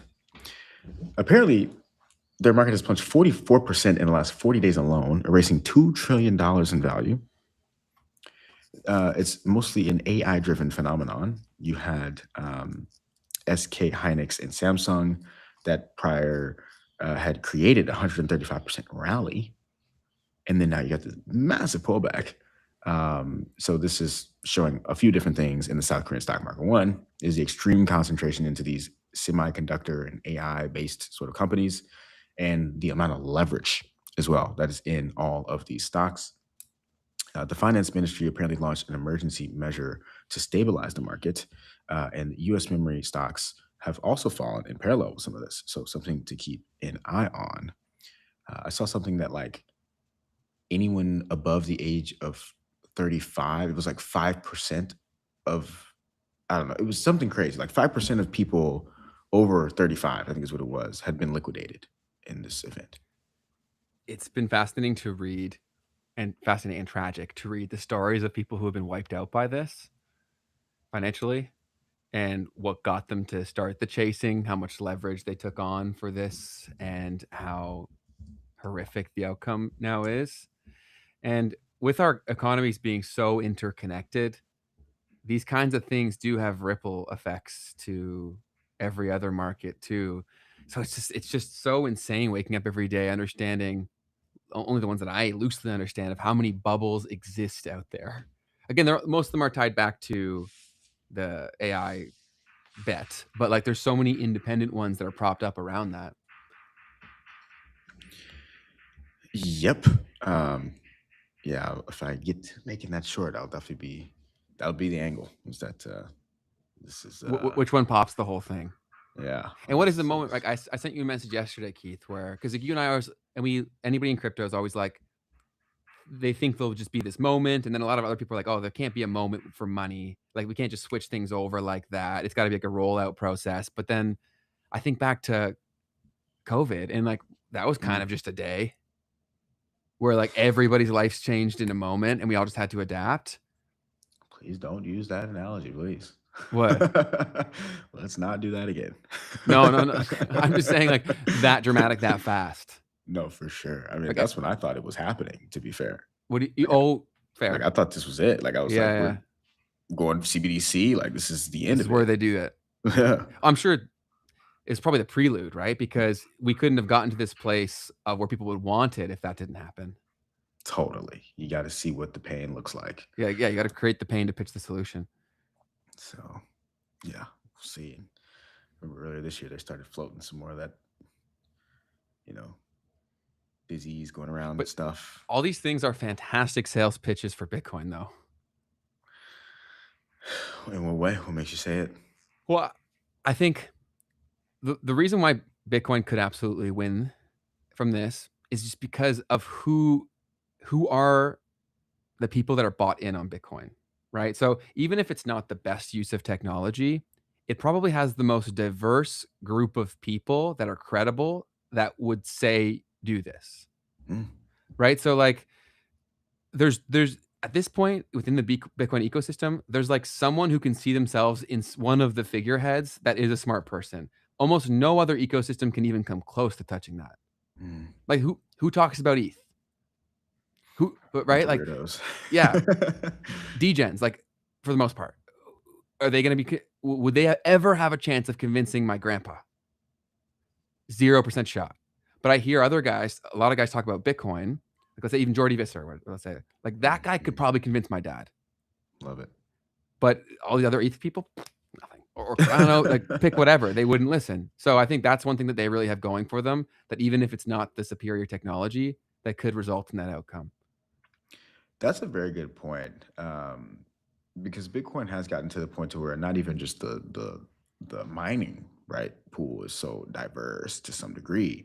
There's so many people, not just miners, because that's actually a bad example, but the nodes right are so diverse across the world. The people who can actually speak about it at this point, right? Because it's been so long to where you've got enough different kinds of people that can speak about this thing. So yeah, that's an interesting thought of how Bitcoin has a unique position.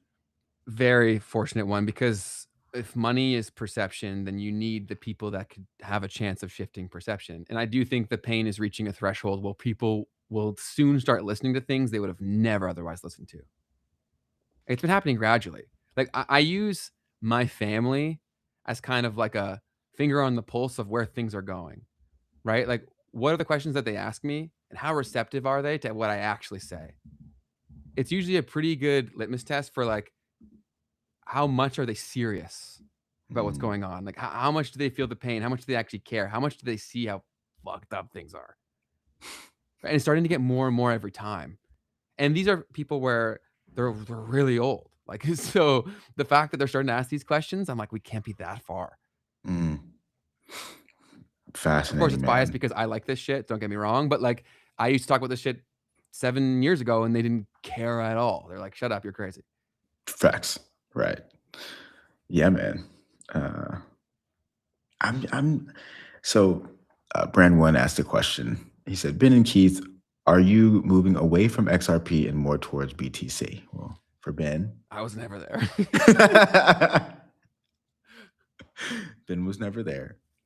And I definitely would say that I have moved more toward it. And here's the way in which, though.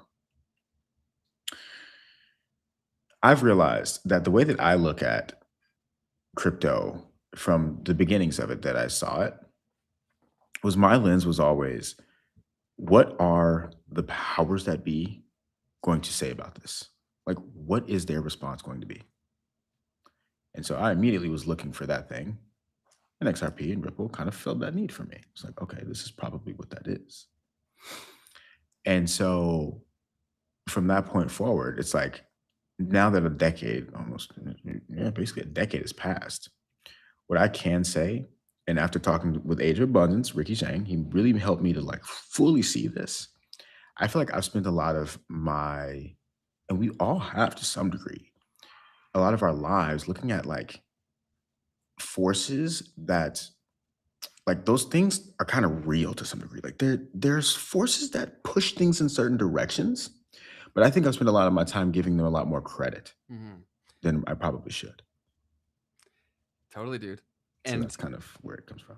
I think that's powerful. Also, if we're talking about perception being changed, that former influential pro in a previous environment has now become a con. Right? Like the thing you're saying is that it was associated with the powers that be. For the public, that's now a massive con unless forced. Yeah. Do you get what I'm saying? Like the Yeah. narrative there is now a lot less strong because of how poor trust is in these higher powers and how perceived knowledge is at an all-time high for that. Yeah. Yeah. Yeah. And so it comes back to this thing, and this is what a lot of this podcast has been for me, is the agency piece. Like, okay, so like, but what do you can do something about it. If collectively we all can, right? And that's the thing that I do love that Simon Dixon shares is that agency exists on a spectrum, or sovereignty, I think is the word that he uses, where like you can't just jump to being fully sovereign, but there's steps that you can do every single day to remove power from the things and the structures that you say you hate. Right? Like whether it's giving your money more directly to a creator for private content rather than watching ads on YouTube, right? I'm not saying OnlyFans, I'm saying like subscription-based content stuff for education or whatever, you know what I mean?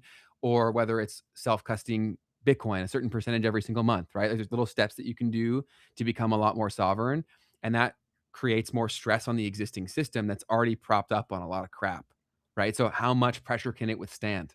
Hmm. That's really the question, right? And then how much agency are you going to exhibit? Because I think a lot of people we're so accustomed to basically being slaves that Exactly. it's the mindset that is the trap. Exactly. And it's like, and if Bitcoin, right, is that thing that actually just low key just freed society, then like the real battle is getting people to understand that you actually don't have to think about what the powers that be are going to do about it. Like they're actually not going to be able to do anything this time. Like, what if this is actually that natural force that can't be like interrupted to some degree? That's actually a beautiful example of how effective the psyops have been, right? Where people would fight the very concept of decentralization. They're like, that's fairy tale. Do you know what I'm saying? Exactly. Like, they're like, that concept is not possible. That's why this must be a scam. And again, I'm not saying that Bitcoin's not a scam and it won't end up being that. I'm not I don't know anything. That We're that's where the maximalists, like that's where I can't be the maximalist, right? Because there's just way too much certainty, and I'm like, we're in like a complex system, Mhm. and like even if you're right, even if this is gravity now, how long is it going to take for people to realize that? Yeah, when I watched your episode of Age of Abundance, that was basically the same thing that I said too, right? Was how skilled are they to fight this fight, right? And how long does that make extend? And how long has it already like been going on potentially in different ways, right? Uh, like that's the whole example that I always say where I really feel this world is really just been shifting power structures that have been rebranded and renamed, but it's been the same thing we've been locked in as a species for a very, very, very long time.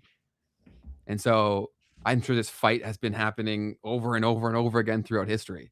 And so True. if that's the case and we're still at this point, I do believe in the technology, but there was probably other things fighting too. So it will come down to us. We'll 100%. see.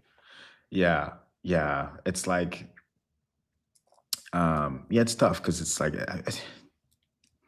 I'm definitely on board with like, okay, if this is the answer, then like it's the answer. But it's just like, how much time and what are the types of games that are going to be played in between? And unfortunately, because I'm in this mindset of like, okay, if I could like if I could super win through this, then like, how can I? You know what I'm saying? It could happen so fast, Keith. Right? Because if we're talking about how all these bubbles exist, and Candace Owens, a few other podcasters come out and say, like, this is how you fight the system. What we're talking about here is that you don't need that much to move for crazy things to happen, ripple effects, right? Mhm. If everything else is going down, and that's the one thing going up, what has the craziness of the last 20 years of the economy taught us? People chase numbers that they don't understand as long as they're going up. Yeah. My only thought, dude, is just like this is another piece of it that I don't know that the Bitcoin. So you almost need to have like a separate governance structure too. Explain. Like, because you have the money system figured out, but what about the people? Like, if you're gonna exit the fiat system, then you need to have another one. That's also a very powerful thought equation for like why blockchain is so valuable, right? Because you see how interconnected the systems really are. Mm, That's why I always get frustrated where people like gets obsessed over a problem. I'm like, why don't we go to where like the root of this was, and it's going to bring you inevitably to money. And then you're yeah. like, oh wait, so the money is really like the anchor for the political system. Like that's kind of crazy to think about. Like Mm, it's obvious when you say it out loud, but it's not when you mm, just go through life. totally. Totally. Right? You yell Yeah, at the man. politician, you don't look at how he has the power in the first place. Right. So yeah, we're in some freaking interesting times. Of course, we say the same shit all the time because it's I don't know what else there is to talk about. It's super interesting to me, but yeah. Yeah, it was cool talking to Ricky, man, because it was just like I've realized that I guess we're just so in like I've downplayed how if Bitcoin is what these guys think it is, like it actually changes more than what I can take in because these guys aren't saying that they want Michael Saylor to keep doing what he's doing. Like like at least some of You them aren't. go ahead. Like the people the real true Bitcoin maximalists, at least in my eyes, is like someone who does not approve of what Michael Saylor is doing at all. Mm-hmm. And like we're painting this picture of like a completely different structure of society at this point, Yes. right? And so if that's what is already here, right, and it's just kind of like unfolding slowly, then yes, it's like just back to like because I don't think that Bitcoin the protocol, I don't think the Bitcoin protocol solves human coordination. It doesn't solve human governance. It solves markets. It's a free market, but now you got to come up with the rules for how people are going to interact with one another in that free market. And that'll probably be the crazy part. Because I don't even like why Bitcoin has a very good chance of at least short term being this thing is because it doesn't have to be everything else. Right? It only has to solve this problem for these new problems to be created. Do you get what I mean? Yeah. I'm sorry, I'm almost looking at the You're chat good. and stuff. I can't read the chat, so that's why I'm not Oh. distracted. But because if it's just the base layer of value, right? It doesn't necessarily need to be the thing that everything else is coordinated through, right? Right. That's why Exactly. Cardano has like obsessed over like Bitcoin DeFi is their whole thing, right? Is because of that very purpose, which was another reason why I was attracted to that project in particular, was because of the underlying mechanism that governs it is a lot closer to Bitcoin, which has a lot of advantages with working with Bitcoin. So that was really like my hedged bet of like, I think this Bitcoin rally probably happens.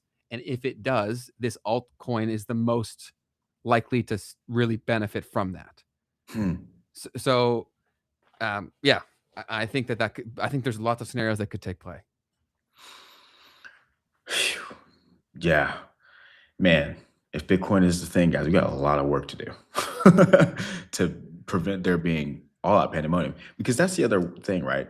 So let's say crash all the markets in the fiat system as it is. Yeah. Right now, Anarchy, bro. yeah.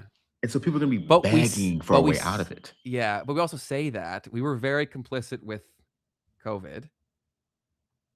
I bet you if you had gone and we were on this podcast before COVID happened, and I came to you and said the whole world's going to shut down and everyone's going to comply, you would have said no shot.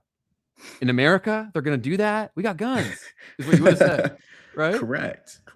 And look, we did it. And so, of course, I know can you do the same trick multiple times, but that shows that we are a lot more malleable than we like to think. Totally. Yeah. So that's my concern. It's like, yeah, you create that scenario again, and then you're like, oh, don't worry, I'll save you, and it's XRP. You hear what I'm saying? Yeah, Like, yeah, I totally. don't see why that can't be Pitched, tried. low-key the way, at least attempted. It is where I kept going back with Ricky. I'm like, dude, like, look, Yeah. it might not work over the long run, but it might work for the next 200 years. I was in total alignment with you there, where how long do these games play? We're probably over-indexing on like them being longer than they possibly can because we're in the age of exponentials. So the time frames are dramatically decreased, right? So we're probably off in that lens of analysis in terms of how long, but I was more thinking like 5-10 years. Fair. So it wasn't that like, I don't think, yeah, of course, the extreme example is I won't even be here to experience it, but it was more so like, if you're super early on something, that's dumb. Do you know what I'm saying? Like depending That's how true. Exactly. yeah. Exactly. 100%, bro. I'm like, exactly. Like, but yeah, but that was the thing that I came to towards the end of the conversation too. I was like, well, AI is the oddball here. Like that's the variable here because that could totally change this Total whole game equation. changer. Yeah. Totally. So we went off track hard there. What's the next one? I love it, man. That was awesome. Let's see. The next piece is OpenAI drops Codex security command line interface. So they've created an open source command line interface for AI powered code vulnerability scanning. Okay. So interesting. So the tool finds, tracks, and helps fix security issues in repositories. And it was quietly launched and first spotted on Hacker News. Developers can install it now via NPM or GitHub. They're great marketers. OpenAI? Yeah, he said quietly released it, but Hacker News found it before we had a chance to share it here. Stop the cap. Good stuff. Good stuff. But yeah, interesting there. I guess trying to make sure that people have tools to make sure that their code doesn't have bugs. And it's gonna be that's also why this shit's inevitable too, Keith. Is unless you work in software to some degree, you don't fully appreciate like how vulnerable a lot of these systems are and how catastrophic change can happen so fast. That's why like, the whole thing where they try to give the banks and whatnot these tools faster. It's like, well, they better be perfect because the impact of that is like lives get ruined kind of deal. Do you know what I'm saying? And it's yes, of course, it's like the bank infrastructure. But the example that I've mentioned before is that like people have very poor online hygiene and security hygiene, right? For like passwords and things of that nature. Think about how many old people have their password as like my dog's name 123, right? And how these scraping tools could easily go pull this information and run these tests like these agents autopilot. Yeah, no, I mean, there's all kinds of massive concerns there. I mean, even down to the Bitcoin layer, even down to the Bitcoin itself. People are worried about it, you know? Like what, the whole quantum threat? I think you froze for me. I'm frozen? Say that again. I'm frozen? My video? It was for a second, but not anymore. Okay, cool. Yeah, what do we got next? Next piece, we've got some things to react to. It's time for some memes. Hit me with the memes, please. Do we have? I can't even put it on. Is he there? Okay, I'll throw it up.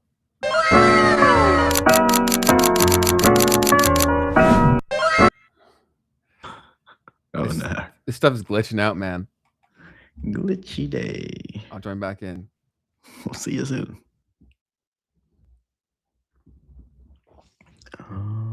Let's see. Bro. All right, now I'm going over to... Can you see me? I can't see you. What the hell's going on with this shit? Keep going. I'll try to figure it out. So speaking of 2020, we talked about it quite a bit today. Fauci has been in Congress getting grilled a little bit about what's going on. Apparently also the White House just posted the truth linking to an official page on the origins of COVID. The page declares the virus came from a Wuhan lab leak. It cites 2019 researcher illnesses and gain of function research that was happening there. And it got super high engagement and strong public interest on what's going on here. And then we also had Fauci in Congress getting asked. So first, let's take a look at this because this has 90 million views on it. 90 mil? Yeah, dude. The White House got some traction with this one. Let's see if there's any big quote tweets that helped push it. Tech Tone said, "Holy F, we were right. COVID was created in a lab in China." It's tough, dude, because everything that this administration puts out is propaganda at this point, bro. So I can't even take it seriously, unfortunately. That's what I said to you on like the Twitter DMs. It's like, it's crazy how this is just okay, cool. I can come back now. Sweet.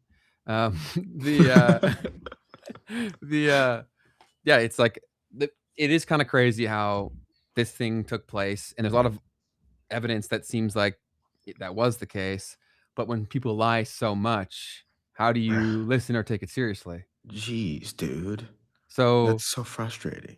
yeah, and this is they really got us because you're forced to identify with like one side, but everyone really has so many different opinions on these different subjects. But because they made it that this side has to have this opinion, this side publicly has to have this opinion, it just creates such a shit show. Do you know what I mean? Mm-hmm. The politics is always the leading one. For the whole Bitcoin thing, Jay Huron said, "Do you guys not understand stablecoins and on and off ramps? How will the whole world use BTC?" Yeah, that's a massive problem. Is the control of getting on and off and centralized exchanges. Yeah, but all that stuff would go away in that world that these people are painting, right? Like you would just have your node and you would just transact on the Bitcoin network. But then the question is the speed piece, right? In that case, you have to rely on the Lightning Network, is what they always talk about. Building in layers. Yeah, no. Go ahead. I'm at the point where I want to start attacking the governance piece of it. Like, okay, and I would love to talk to Ricky again, like Bitcoin standard. How does society function? You still have the need for policing. You still have the need for public services. Who's in control of those services, and like what system are they using to Totally delegate power? We could have them on in the future and probably that would be sick. Both grill them. John said, "I'm inclined to believe it was a lab." I'd throw it up, but this software is glitching. Dude. I'm inclined to believe that it was a lab leak, but I don't care. Everyone has sketchy labs like this. I'm sure that's true. China just needs to up their cleanliness standards. Okay. Bro, all right. Every country is so fucked up. That's what leads me to believe that it's all coordinated. 'Cause I don't think there's possible to like have that much evil without that much coordination. Because you don't think people are naturally evil. I genuinely don't. I think that's fair. But I don't see that. Even from poor people, man. I walk around and I see homeless people all the time. Like, even the poor people aren't evil, guys. No, but I mean, like, they don't get angry like that. Just kidding. Like, they're not. A lot of them aren't like angry at the world, and they're in a horrible situation. Facts. So like the people who shouldn't be angry are like this angry. I don't know. I feel like there's got to be some coordination. I personally think, yeah, like, whatever. No, that's an interesting thought, actually. Like, most of the times, not most. I think probably if you go outside of the U.S. and maybe Canada as well, you guys probably have some bad homeless people problems. But like when you get outside of those environments, I've seen a lot of the times like homeless people are not like aggressive and like scary. Even here, they're not. Sometimes they're very loud, but I think that's just because they want to be seen. Right? It's like, you guys don't look at me as a person unless I do some crazy shit, and then at least you see me. Right? So yeah, it's really fucked up that that even exists in when there's like so much just crazy amounts of wealth around us. It's just, yeah, it's fucking truly insane. But what story you got next? Totally. So deep into the Fauci piece, he has been in Congress. Let's try to find him getting grilled a little bit, or what's going on here. Just to myself, I cannot stand idly on the side and watch this happen. It was about 6 years ago today that I decided I'm going to give up my businesses, sell them all, run for office, run for the United States Senate. Here I am sitting in front of you 6 years later saying, who the fuck do you think you were for doing that? It is a total disgrace what you did to this country. And if my Democrat colleagues are standing there defending you, I hope the voters of the United States of America watch the clips of every one of you doting on a guy who was more interested in being a celebrity than saving American people.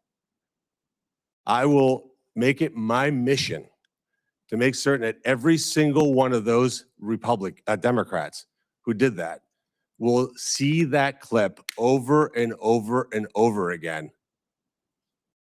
Because there is no defense of what you did.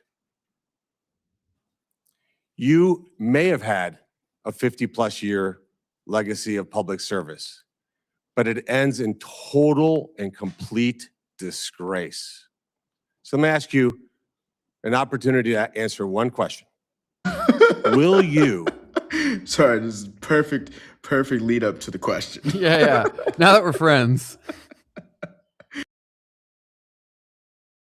Apologize, just apologize to the people who you harmed through your actions? Will you say, do you have the dignity to just say you're sorry? On the advice of counsel, I respectfully decline to answer based upon my rights under the Fifth Amendment to the Constitution. So you won't apologize to the military members who Joe Biden summarily dismissed from the military for not taking the vaccine? On the advice of counsel, I respectfully decline to answer based upon my rights under the Fifth Amendment to the Constitution. Will you apologize to the business owners that lost their business, shattered their lives, and they'll never recover? On the advice of counsel, I respectfully decline to answer based upon my rights under the Fifth Amendment. You Americans are like so performative, dude. Like, obviously, I do understand the scope and how big of a deal that is, but like, that's a movie. Yeah, I mean, wild stuff happening right there. Apparently, he does this 100 times. He says it 100 times. Oh yeah, 100 times throughout this entire hearing. Yeah, it's hard to believe that like any of this is real. Do you know what I mean? Like, it's crazy, but yeah. I'll play another clip from another senator coming at him. I think it's some headlines. This guy's in a lot of clips. Yeah, it's funny, you just got the super clippable senator. There's half the senators you have no idea. Most of them you have no idea who they are. But there's like 5 that you've just seen a million. They understand social media. Totally.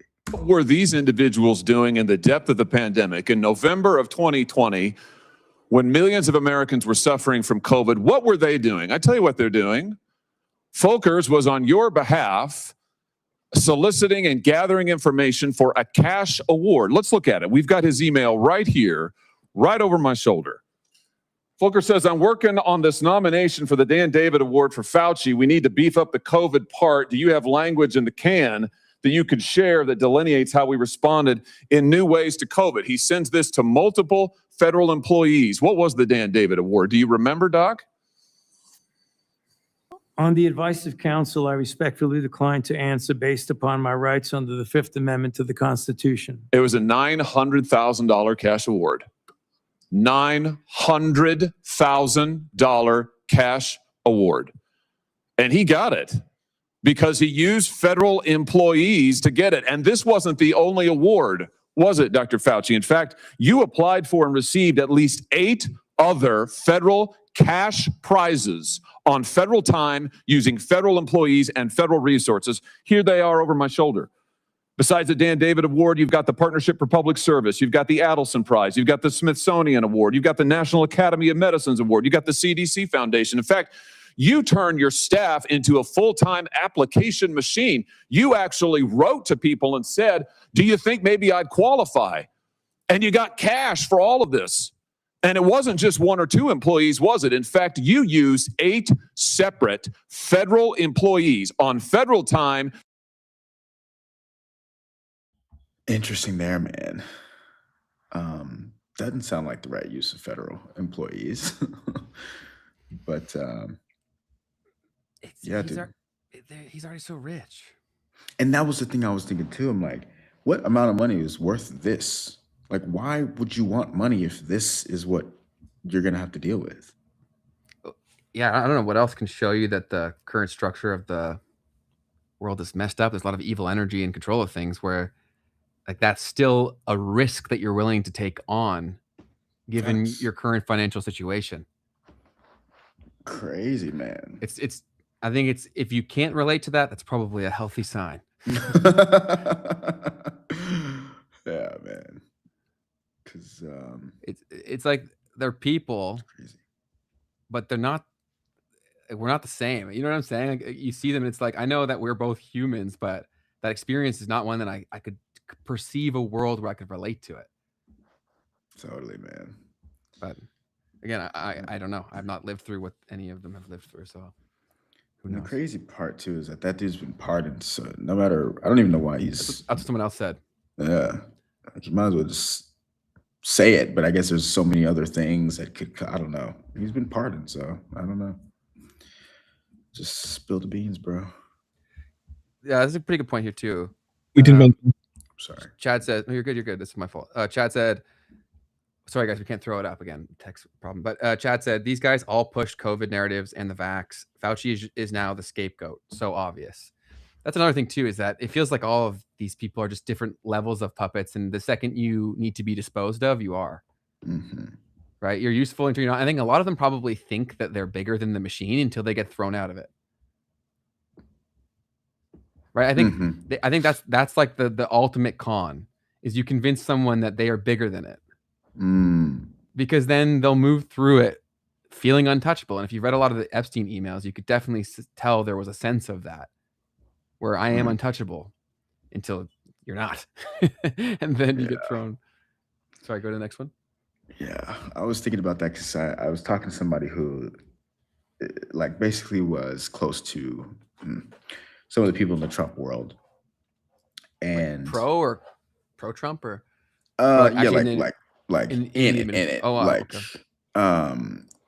And he was talking about how like just like the dynamics around some of that stuff are like for people who want to work for those kinds of people, it's like you're kind of getting like jumped in the streets, you get jumped into your gang.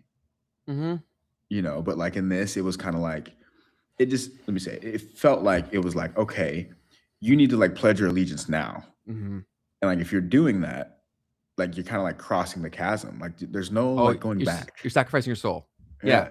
As soon as you become a paid liar, the person you were before that no longer exists. You even see it in a lot of things, like the girl who has the same last name as me, Caroline Levitt. Like she says some shit where I'm like, I know you don't believe this. There's no fucking way. Like, of course she's given every script that she ever reads, but like I can feel it when you talk. Oh yeah, Mrs. Levitt, I know you're lying. The whole time. It hurt me when I saw Scott Bessent do that for the first time, because I was like, you believed in him? Yep. I will not believe in any politician ever. Scott Bessent, man, like, cause the thing is like before he was there, he's probably fine, you know. But as soon as you're in that seat, man, it's over with. Well, that's Charles's quote, right? Broken system creates broken outcomes, kind of deal. I butchered that, but he adds a way more poetic way of saying that. Yeah, dude, it's crazy, bro. Because you see someone with so much intelligence, and it's like, well, that guy clearly like knows what he's doing and knows what's up, knows something, but he just chooses to lie. But here's the other thing too, where I repeat the quote that's in my bio all the time. To fix a broken system, we must first forgive the flaws in others that the system created. Because if the people sold their soul, the only reason they keep fighting to keep it up is because they think you'll kill them. So they have to keep it up. Right? So as much as like everyone's like, hate it, burn it down. Like, think about what that creates in the other human's response. You're strengthening the coordination of the broken. Do you get what I'm saying? Interesting thought. Absolutely. When you're in an argument with someone and you come in and you're like, "Oh, I'm sorry," and they're ready for you to fight, you see the brain break. Do you know what I'm saying? Totally. So it's like, yeah, the ego trap is one that it's there for all of us, but it also makes sense why this has been able to be coordinated for so long, is that they make you do fucked up shit and they think it's unforgivable. They believe it's unforgivable, so we got to keep this system going. And Phosphate said, "Believe in me, Ben." I believe in you. You're not a politician, are you? Yeah, it sucks, man. Next piece, we have Ray Dalio having some words on Bitcoin. It's recent. Had to say, I don't know about that. Let's see. You also got to pay like real strong attention to the people that go on in the order of them on these massive shows, right? Because like you can talk to the whole world basically through like a few main shows. So I'm always like, even like if you want to roll out a message, it used to go in the live broadcast. Now, if you're trying to reach a certain pocket, you go to the appropriate YouTube channel. Crazy. Insane to think about. Sorry, go ahead. Crazy.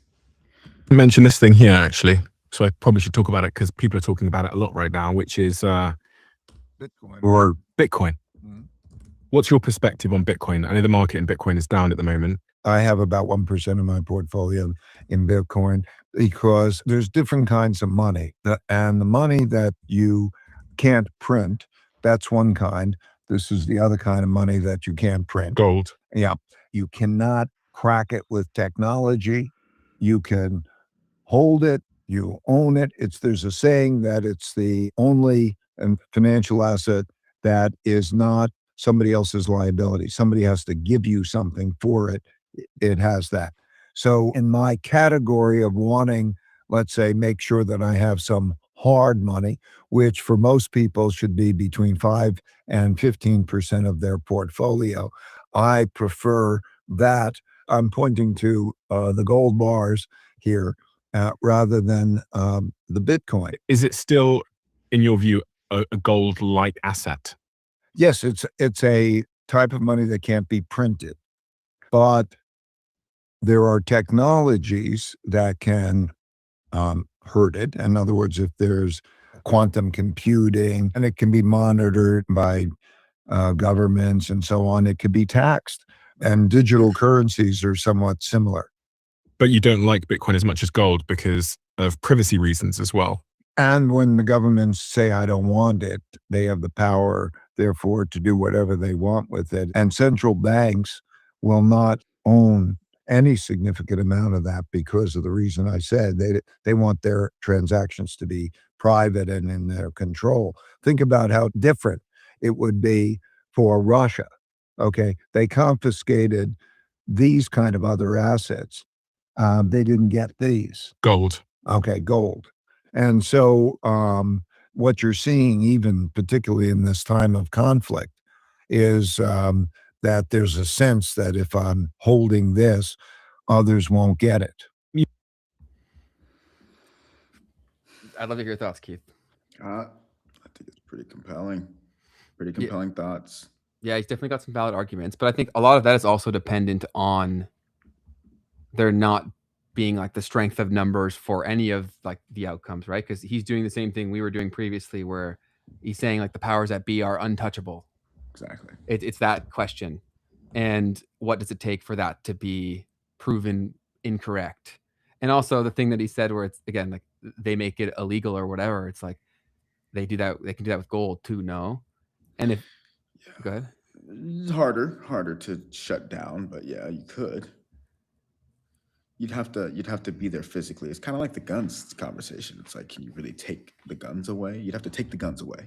Physically, and even yeah. that would be really hard to do. Mm-hmm. Fair. Yeah, it's a complex debate, but I love that it's happening there. Yeah. Yeah. Because facts. now Stephen Bartlett is thinking about Bitcoin. Yeah.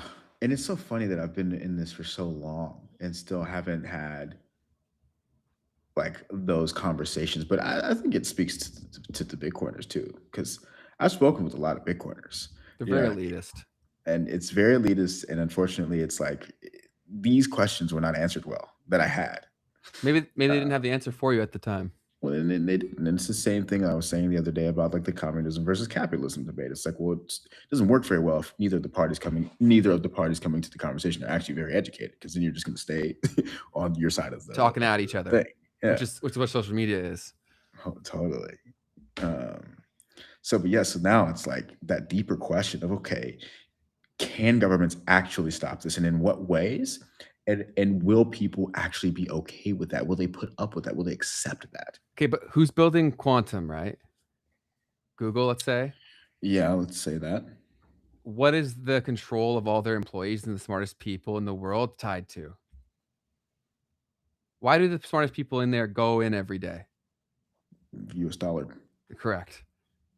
So like the threat that they're saying could take down Bitcoin is dependent on the current system living long enough for that to take place. Well, I don't think that's a crazy thought, though, because I mean, that quantum thing could be the next 5 years. But does it matter? If you wipe it down, then we pick a solution that can't. That like the new Bitcoin. Whatever. Yeah.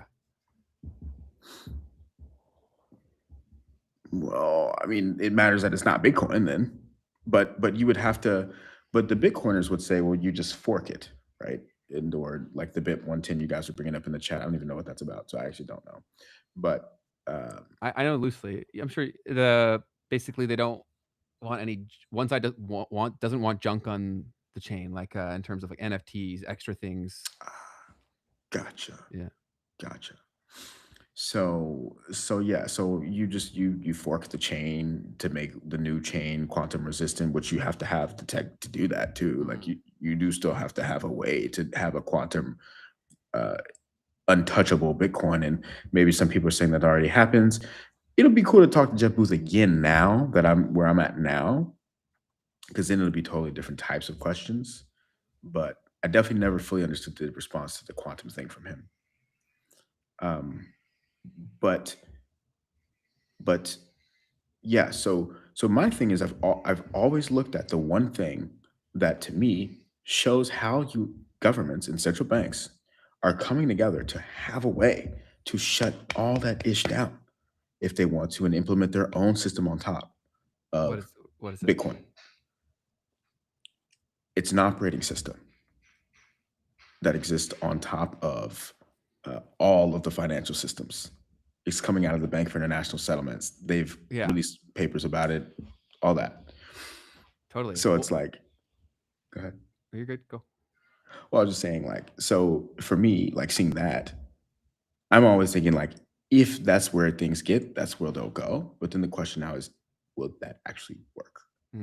People would have to want that. They'd have to want it for it to work. Or comply. Yeah. Like to do it. Because if you know that it's going to happen, then you'd have to build the alternative for sure. And have a compelling reason for you to pick this one. So. Yeah. And I mean, the other option is straight up coercion. Like, I do think, like, that's the other thing for Ricky. Like, I was like, well, you could just go into, like, you just have wars. Like, just all out wars for the rest of time. Because, like, which I guess we already do have. But Palantir and then robotics also shifts the discussion in my eyes. Because at some point, people are going to be like, I'm not fighting a robot. Like, that thing's going to kill me. That's probably why they're rushing to get them done. Could totally be a big part of it, dude. It's super scary to think about that, but it's not too crazy from what David Rockefeller was caught on tape saying. What did he say? Where he was like, we're going to put a chip in everybody and like, that's going to be their way to da-da-da. Like, I don't even know. It's something about putting chips in people and like that being their way to do commerce. And like, basically you're chipped. You know what I'm saying? Yeah, but if a movement like this is just sheer number of participation, then you'd hope we'd get to see people's like true sense, right? Because if this is truly choice based, yeah, it'll be super interesting. But what else do you have? Some more Ray Dalio. He also says that the Iran conflict signals U.S. decline. He was recently on Dalio CEO, by the way. The past 12 hours was released. So let's hear this. On this war in Iran, do you think it was a bad idea? Do you think it was a good idea? Do you think does it play a role in all of this stuff here? The US police this war in Iran, I think here's what's happening. Internationally, I get to speak to world leaders and so on, and particularly in Asia. There's a recognition that the United States doesn't want to fight a war. So the litmus test is, who controls the Strait of Hormuz? And that the United States, because the population in the United States is worried about gas prices and losing people, and they want it to be all over fast, that you can't fight a war that way. And so what you have is the United States will not show up in Asia. What does that mean, show up in Asia? In Asia, there are all these countries who believe that the United States was going to play an important role as a counter balancing influence for power in the region because China's the dominant power and the others are much less power. And so the United States being in there was going to balance those power. And because they have a military presence, the idea of having bases in their countries was believed to be that will help that happen. Okay, now there's a recognition that not only they want to show up, but maybe these bases can become liabilities, and that the Chinese have a lot of influence and power under that set of circumstances. For example, chips come out of Taiwan. We could imagine what would happen if they blockaded chips leaving Taiwan. Okay, you'd see the world stock markets crash. You would see terrible things. That represents a non-military power, just even the ability to threaten that. Say, the Chinese say, for 5 days, we're not going to have it. What will the United States literally do? Or if you go to countries like the Philippines, which has a treaty with the United States that's like a NATO treaty, how would the American public react that we're going to send military, aircraft carriers and so on into the Philippines to stop the Filipinos from being picked on by the Chinese? I mean, so what you're seeing is a change that is very similar to the British Empire in terms of being weaker. I remember a time not long ago that the United States would just have to almost hint to a country that we would like this thing, it to be this way, or you would like it to do that, and they would do it because of the American power, not just military power, but economic power and so on. Well, as you're seeing that power being eroded, for example, China is a larger trading partner with most countries than the United States is, or capital turning up. So these things matter. So you're seeing that kind of a shift in power. Yeah, it's tough to coordinate a populace when you don't have them like brainwashed to one thing, right? It's tough to flex those economic and military muscles when you don't have the people's support to do it. That's true. So that's like a big part of the equation that a lot of people don't realize. They're like, we could wipe them out in a minute. It's like, and what does that cause back home? So that's the game that gets played a lot here. So your thoughts? I'd love to hear them. No, that's a really good point there. But yeah, I was actually just also looking at Ray Dalio's age because I just was thinking about that.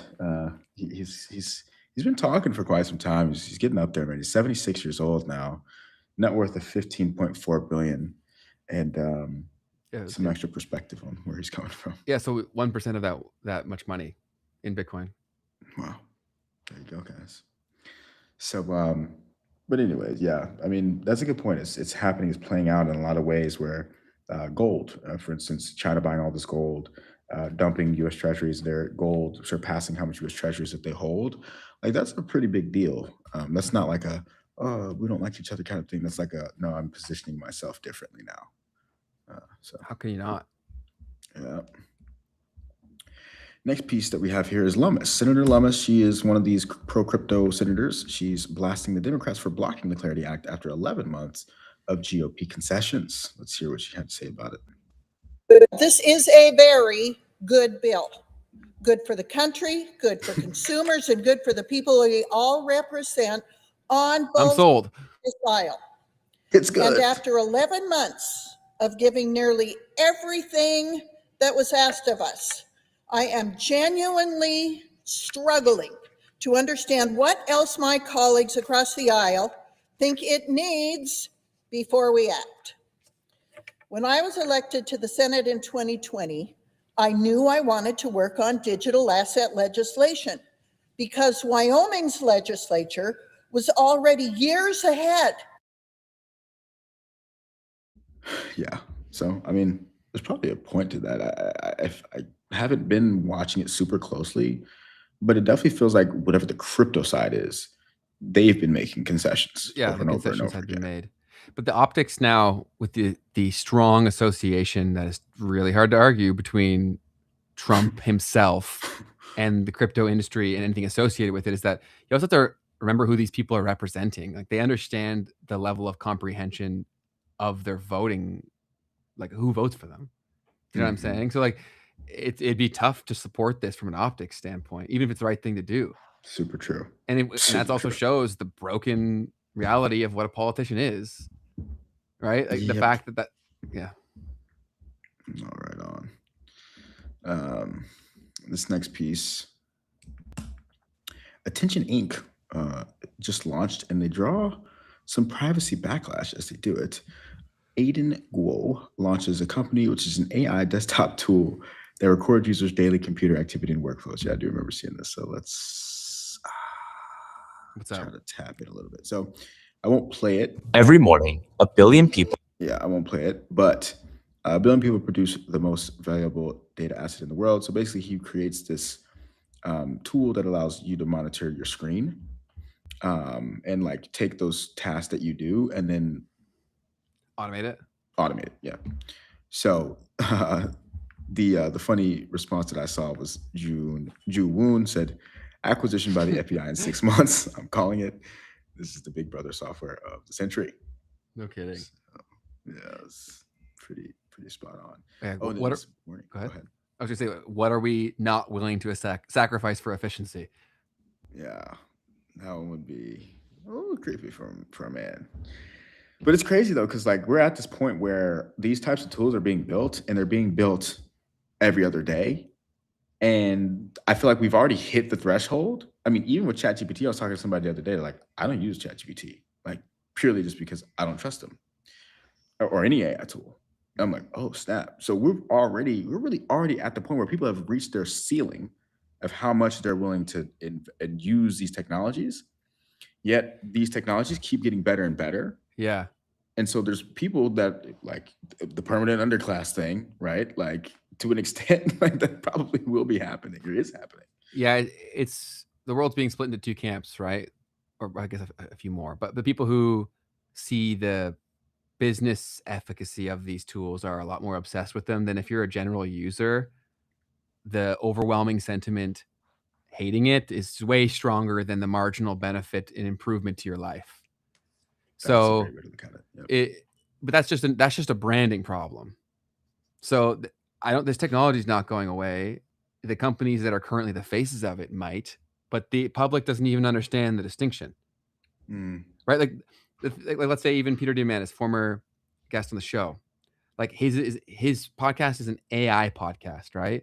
People think it's a ChatGPT or a Claude podcast because they think it's the same thing. Right. Whereas even they'll say like these companies could go under and that stuff too. Like, it's a very complex subject because so many people have very strong opinions. Super fair. Yeah. The next piece that I have here, I saw this morning. Orchid. This company here. That's weird, dude. What's up? Former producer Kurt literally just texted me and messaged me that on Twitter saying, have you seen this? You should show it on the stream. Wow. It's like literally just now. Wow. That's wild. That's man. Super creepy. So this is making some waves and it's pretty interesting. So let's play this as long as there's no music. I don't think there is.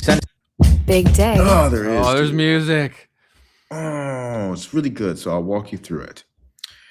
So this girl here is saying, oh, it's a big day. Like, yeah, cool, whatever. I'm on the video game. I'm not paying attention to you. But like, come on, it's a big day. Like, do you remember?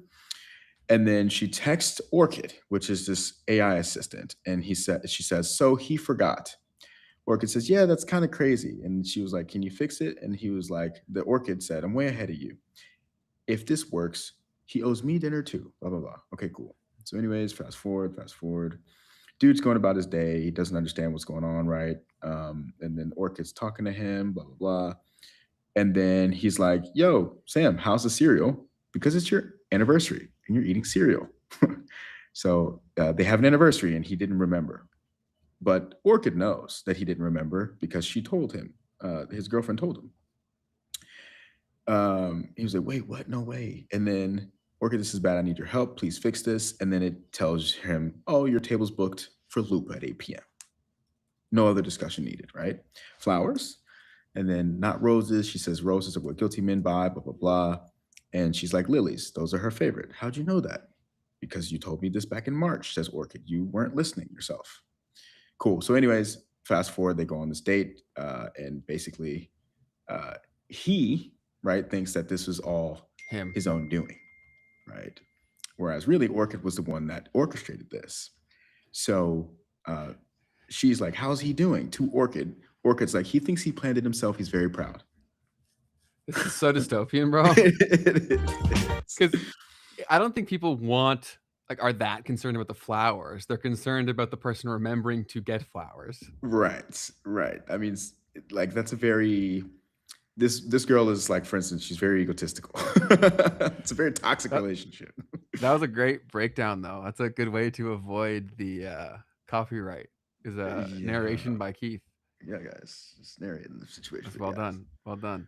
But yeah, I'd love to hear your thoughts on that creepiness. Yeah, I mean, I thought that was super fascinating because I'm like, that's a good like potential idea of a use case, or at least it just paints the picture of, I don't know, of where the world could go. I don't like it's kind of gross in that sense, but it's a good ad. I'll say that. It's a good ad for getting attention. Definitely. Yeah. And if that seemingly is the only metric that people care about, is like how many eyeballs can I get? Because unfortunately, it has paid. Yeah. So the current incentive structures are just to be as provocative as humanly possible. Yeah. Or robotically possible. I guess I would say that was very entertaining, right? Like that was what I liked about it. It was actually entertaining to think. There's it's some like a Black storytelling. Mirror episode. Like yeah. But yeah, so that was interesting, and that's breaking the internet right now. And I think that's all we have for the reactions. Now it's time for the pure jokes. We found some pure jokes for you guys, if we have any. I like that the choice of what to show is in your hands, not mine. Yeah. Back in the driver's seat here. Okay, this one's interesting. It kind of just feels real. 1965. Oh, I get it now. So the TV is getting smaller, but the guy's getting bigger. Getting fatter. Over time. Yeah, it's pretty accurate. What a powerful control mechanism the TV was. Man, ain't that something? And then, so efficient. So efficient. Imagine being so unbothered that someone builds a whole family home in your ear. Nature is absurdly creative. Apparently, it's just wild. Oh, okay. But interesting nonetheless. Let's see. How I imagine evil looked as a kid versus how evil actually looks. Redacted. That's good stuff. That's pretty good. Oh, this is funny. No context memes says Ethereum 5 years ago, 4,200 for Ethereum, and you've got 25 cents for ramen noodles. Versus Ethereum today is at 1,875, and the ramen noodles have gone up. Yeah, your friend Sami makes the jokes all the time that basically everything has beat Ethereum. Like he makes the jokes. He's like, those damn potato farmers, because potatoes have outperformed Ethereum too. That's wild. That's kind of funny. I'm gonna have to low key run this. No, I can't. I like it, Charles. I'll give you the shout out for it. It's a Japanese whiskey, but it's just a little bit too far. So find it on your own. Let's see here. Another one of the Star Wars joints. No clients, 6 months building, still $0 in revenue. The problem was never the product, it was sales. Drop your link. This AI finds you buyers, writes the emails, and books the calls. $30 free credits. Only 9 left. Gone tonight. Is it just an ad? I think it's just an ad. Well, this guy got us. he got us. For free advertising. Snap. Are you partnered with them, Keith? No, I'm not. But maybe Charles is. We gotta watch him. Yeah, what Charles, bro? Whoever successfully rebranded bots as agents is a god tier marketer. That's pretty true. Yeah, but I do think that if the agents thing gets too directly tied to AI, I don't know if that's going to be good for that long. Yeah. Yeah, it's true. I'm so confused. Oh, okay. Let me see. Who is this? All right, I think I'm gonna have to call it there for the memes because I don't have enough Oh, good. eyes on here. Should we go into the community then? Yeah, man. Let's talk some community. Oh, wait. It's all good. I think This I have one. to do it anyways. Okay, go ahead. Because I forgot to pull this last time. So, pulling a crazy rare business card. Good work. Is ripping packs. They're so good, man. Okay, let's see what we got here. First one we got is Bernie Madoff. Pretty good. Yeah, that's from the 80s too. That's good. Yeah. I've seen a few of these around before. Up next, solid Sam Bankman-Fried here. That's nice. Really nice. That's really nice. What's this made out of? I think he made it of balsa wood. This is balsa wood. Yeah. Oh, wow. This is so good on so many levels. This is a vintage Zuckerberg. Yeah. 05? This is a vintage 05 Zuckerberg. Let's just check the back really quick. Oh. Yeah, there it is. That is a patch from his Fruit of the Loom boxer briefs. You can tell by the smell. Yeah, that's it. Onion, hand cream. So that's great. We should sleeve this one. Yeah. All right, up next. Ooh, okay. Nice. Elizabeth Holmes. We do have two, I believe. We have two, but a triple Holmes is what every good collector has in their arsenal. All right. We have one left. Last card? One card left. 3, 2, 1. Oh my god. Oh my god. Oh my god. Oh my god. Oh my god. Oh my god. It's a holographic Dude. Epstein. There it is. That's a genuine holographic. His moniker in the corner, straight off the island with this. Here. Sleeve it, and you know what this will go great with? Put this with the Gates collection.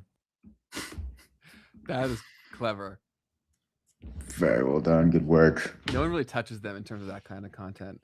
And for anybody who couldn't get the cultural significance there, it's playing on ripping packs is the phrase of like opening Pokemon cards and getting different Pokemon cards and then reacting in real time on a live stream to how much basically the card's worth, how rare it is. And so to provide that like layers of cultural commentary is really, really good. Yep. So into the community now? Community. Cool.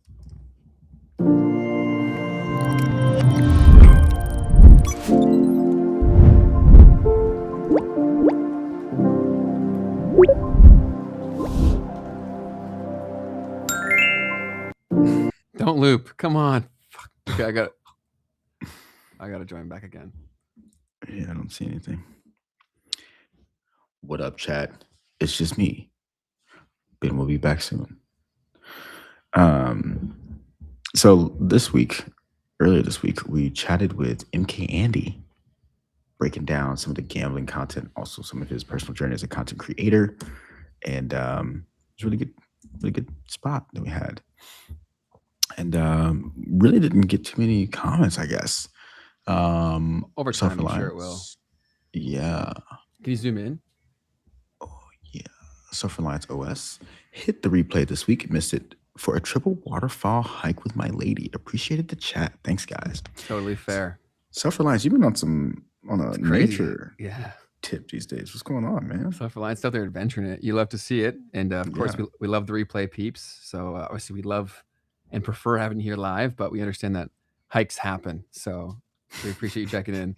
And then Cross Central, good stuff, fellas. I enjoyed the conversation, and I learned about the rule of 7, which is interesting. Yeah, we've brought that up a few times in the pod. It's great you guys are calling out this crap that is targeting fellow college students. Yes, appreciate you as always, Cross Central, for checking in. And unfortunately, the gambling problem is massive And we actually have a No Dice podcast coming out pretty soon that is pretty crazy that Keith and I had yesterday, and it was pretty shocking from an insider in the industry. Yeah. So teasing that. Definitely go and find the No Dice channel. That should be linked down below. If it's not a SEPA, let's make sure that that's part of the equation moving forward and update all of the back catalog of content. But that'll be a crazy episode coming out soon. Yeah, totally. Hit that subscribe button on the No Dice page. We talked to a guy who was inside, revealing some of the dirty tricks of the game. In there like swimwear. Craziness. With that, currently in the middle of No Dice 45. The middle, you're almost done, buddy. I've got some news for everybody. What's up? Did you screw up? Inside revealing. I did. No way. Okay, you're cooked now. Because I got to do a rhythm now where it doesn't really feel like a challenge anymore. So, see, so it's anybody's game now. But that also does show the challenge is difficult on purpose. But I think I've finally reached the point where it doesn't really feel like a challenge anymore. Well, I did too, but I've still fudged it up. So, Ben, I'm praying on your downfall here. That's crazy work. Did you pull your challenges? I'm gonna send you the same types of things that cause me challenges, and we'll see how it goes. Fair enough. Did you pull your challenges? Live with you guys. I'm gonna restart. No Dice 45, guys. So sad. Telling me about the challenge like I don't know about it anymore. Like I haven't been here before. Let's do it. Starting off strong with hello to 5 people. I can do that for sure. That's light work. Breath work, document, and no gambling. Yes, sir. Yeah, I will admit that, and in general, this is going to happen for both things. The saying hello to 5 people actually legit is like nothing now. But the compliments is still a tougher one for me right now, man. Different language makes it so much harder. Yeah, it's like I gotta because I'm trying not to be weird, you know what I'm saying? It's like, but I gotta kind of talk like a 12-year-old at the same time. So it's like kind of weird to give people compliments in 12-year-old language. Some of the best connections can happen doing stuff like that too, because it's usually a pretty good test for a vibe check, right? Because you're a nice person, Keith. If someone came up and did that to you, would you respond poorly? No, not at all, right? No. So, and it's so good when you start doing it because, like, I always tried to do this, but I just do it so much more now because of this challenge, where it just becomes the default. I love doing it in the gym, man. I'll go around the horn and look for someone who I can give a compliment. And I saw this guy totally checking out his tricep the other day, right up in there, and I was like, "Looks freaking great, man." he didn't know what to do. It was awesome. Heck yeah, man. Yeah. I already pulled mine. I got a compliment. Okay, there we go. I got to put my money where my mouth is. I got to compliment 5 people. I got to film a video today documenting the progress to work on my public speaking skills, my communication and delivery. That's ironic. I got a journal, and I have to work out. I think today I will be running, Keith. Okay. Yeah. You're back at it. Yeah, I'm going to run. Lifted. My split now is pretty full. I do full body 3 times a week. And then I mix in a show day every once in a while. A show day is arms, trapezoids, all the stuff that you want to show. I used to do that every time before we go out on in college. I'd always go do a show day at the gym real quick before we went out. Gotta get that pump. Got to. Gotta do it. What are you gonna do for your workout? Probably just gonna hit the gym, man. I ran once when I was here and it was really good. I got a 6K in, which was nice, but I just my leg has been messing with me, so I'm trying to be careful about it for a little bit. Totally so fair. I just hit the gym. Good stuff, man. Awesome. Well, that's everything from me. I just want to acknowledge some people in the chat. We had Praveen here with us. Kimberly, appreciate you for contributing to the conversation, especially as a woman, given the topic of conversation. Your perspectives were super valuable and constructive, and I appreciate all of you for being a good sport, because obviously we are in a echo chamber, as people had said, which is true. 100%. Brian, Phosphit, we appreciate all y'all. Mary, appreciate you checking in. Multimatic Mike, how are you? I love your profile picture, by the way. Super cool. Lucas, always a pleasure. And how are you now? I don't think he's still here. I think he had to go, but we appreciate you. Thank you guys all so much. It was a ton of fun. Did you shout out Brian? I may have missed Brian. Because last time you missed Brian, and that wasn't cool, bro. Shit, my bad, Brian. Yeah, that's crazy. Mary Rippey in the building. Jay Lucas, Huron. as always. What up, playa? Yeah, and Lucas, you're asking for the Discord link. This is actually 100% on me at this point, so I will take full responsibility. Bro, I don't know why everyone thinks it's my shit. They're like, man, where's the Discord? I've been bugging. Like, I've been trying to push this along, dude. So, why don't we make a promise here? By next Tuesday, it's done. Ben is making the promise for the thing that I still haven't done yet. I'm trying to create some urgency. Yeah, no. Yeah, we'll get it done super fast. In fact, all I got to do is film a video, and I would do it tonight. Cool. And you also have to make some decisions on Charles's feedback. Yeah, and Charles. You guys will meet Charles, and there he'll be like the community coordinator helping you to make sure that place is an awesome place to hang out and learn. So you heard it here first. We got to hold Keith accountable by next Tuesday, guys. Got to hold me accountable because I'm failing my no dice 45. That's it, man. And we also, just for context, if you're coming to this cold, whoops, yeah, guys, listen to me. And you don't know what No Dice 45 is, it's a challenge around the relationship to technology and your phone. So whether your vice is social media taking your time or money robbing you of your finances, gambling robbing you of your finances, then you can take a 45-day challenge to kind of reset and set a better foundation in relationship to your phone. So go ahead and do that. I can guarantee your life will be better after doing it.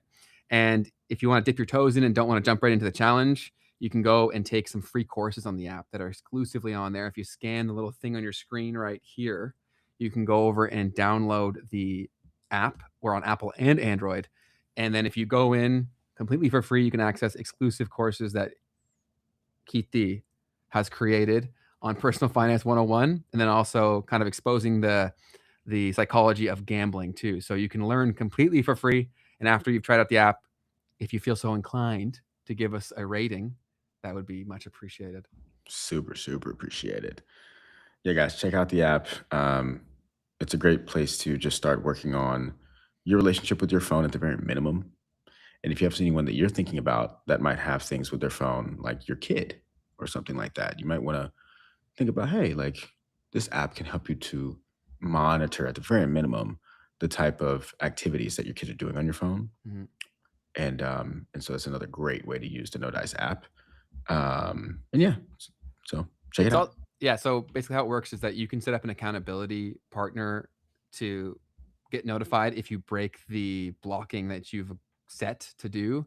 So it's a great way to also, if you're worried about your kid doing something, you'll be notified if they do it. But two, it's also a good way to give them some autonomy because it's not like you get notified, but they still have the opportunity to make the mistake if they want, to try. There's different, and then actually, if you do set the parental controls, we're working on that where you can make it so they actually can't delete it too. So we're working on that as we speak. So if you guys have that set up with your Apple settings, that'll be an option here soon. Yep. That's that. Did you see something funny? No, not even. Just got a little distracted. Cool. Well, thank you all so much. Artie wasn't here, so we got to give her a shout out. She wasn't here for all of it, but appreciate you tremendously. Producer Sipa had some internet issues, but we appreciate you holding it down as well while you could. And we will see all of you legends on Tuesday. Have a wonderful weekend. Make it the best day of your life, folks. That is it. Be the light that y'all want to see, and we will see all of you on Tuesday. Cheers.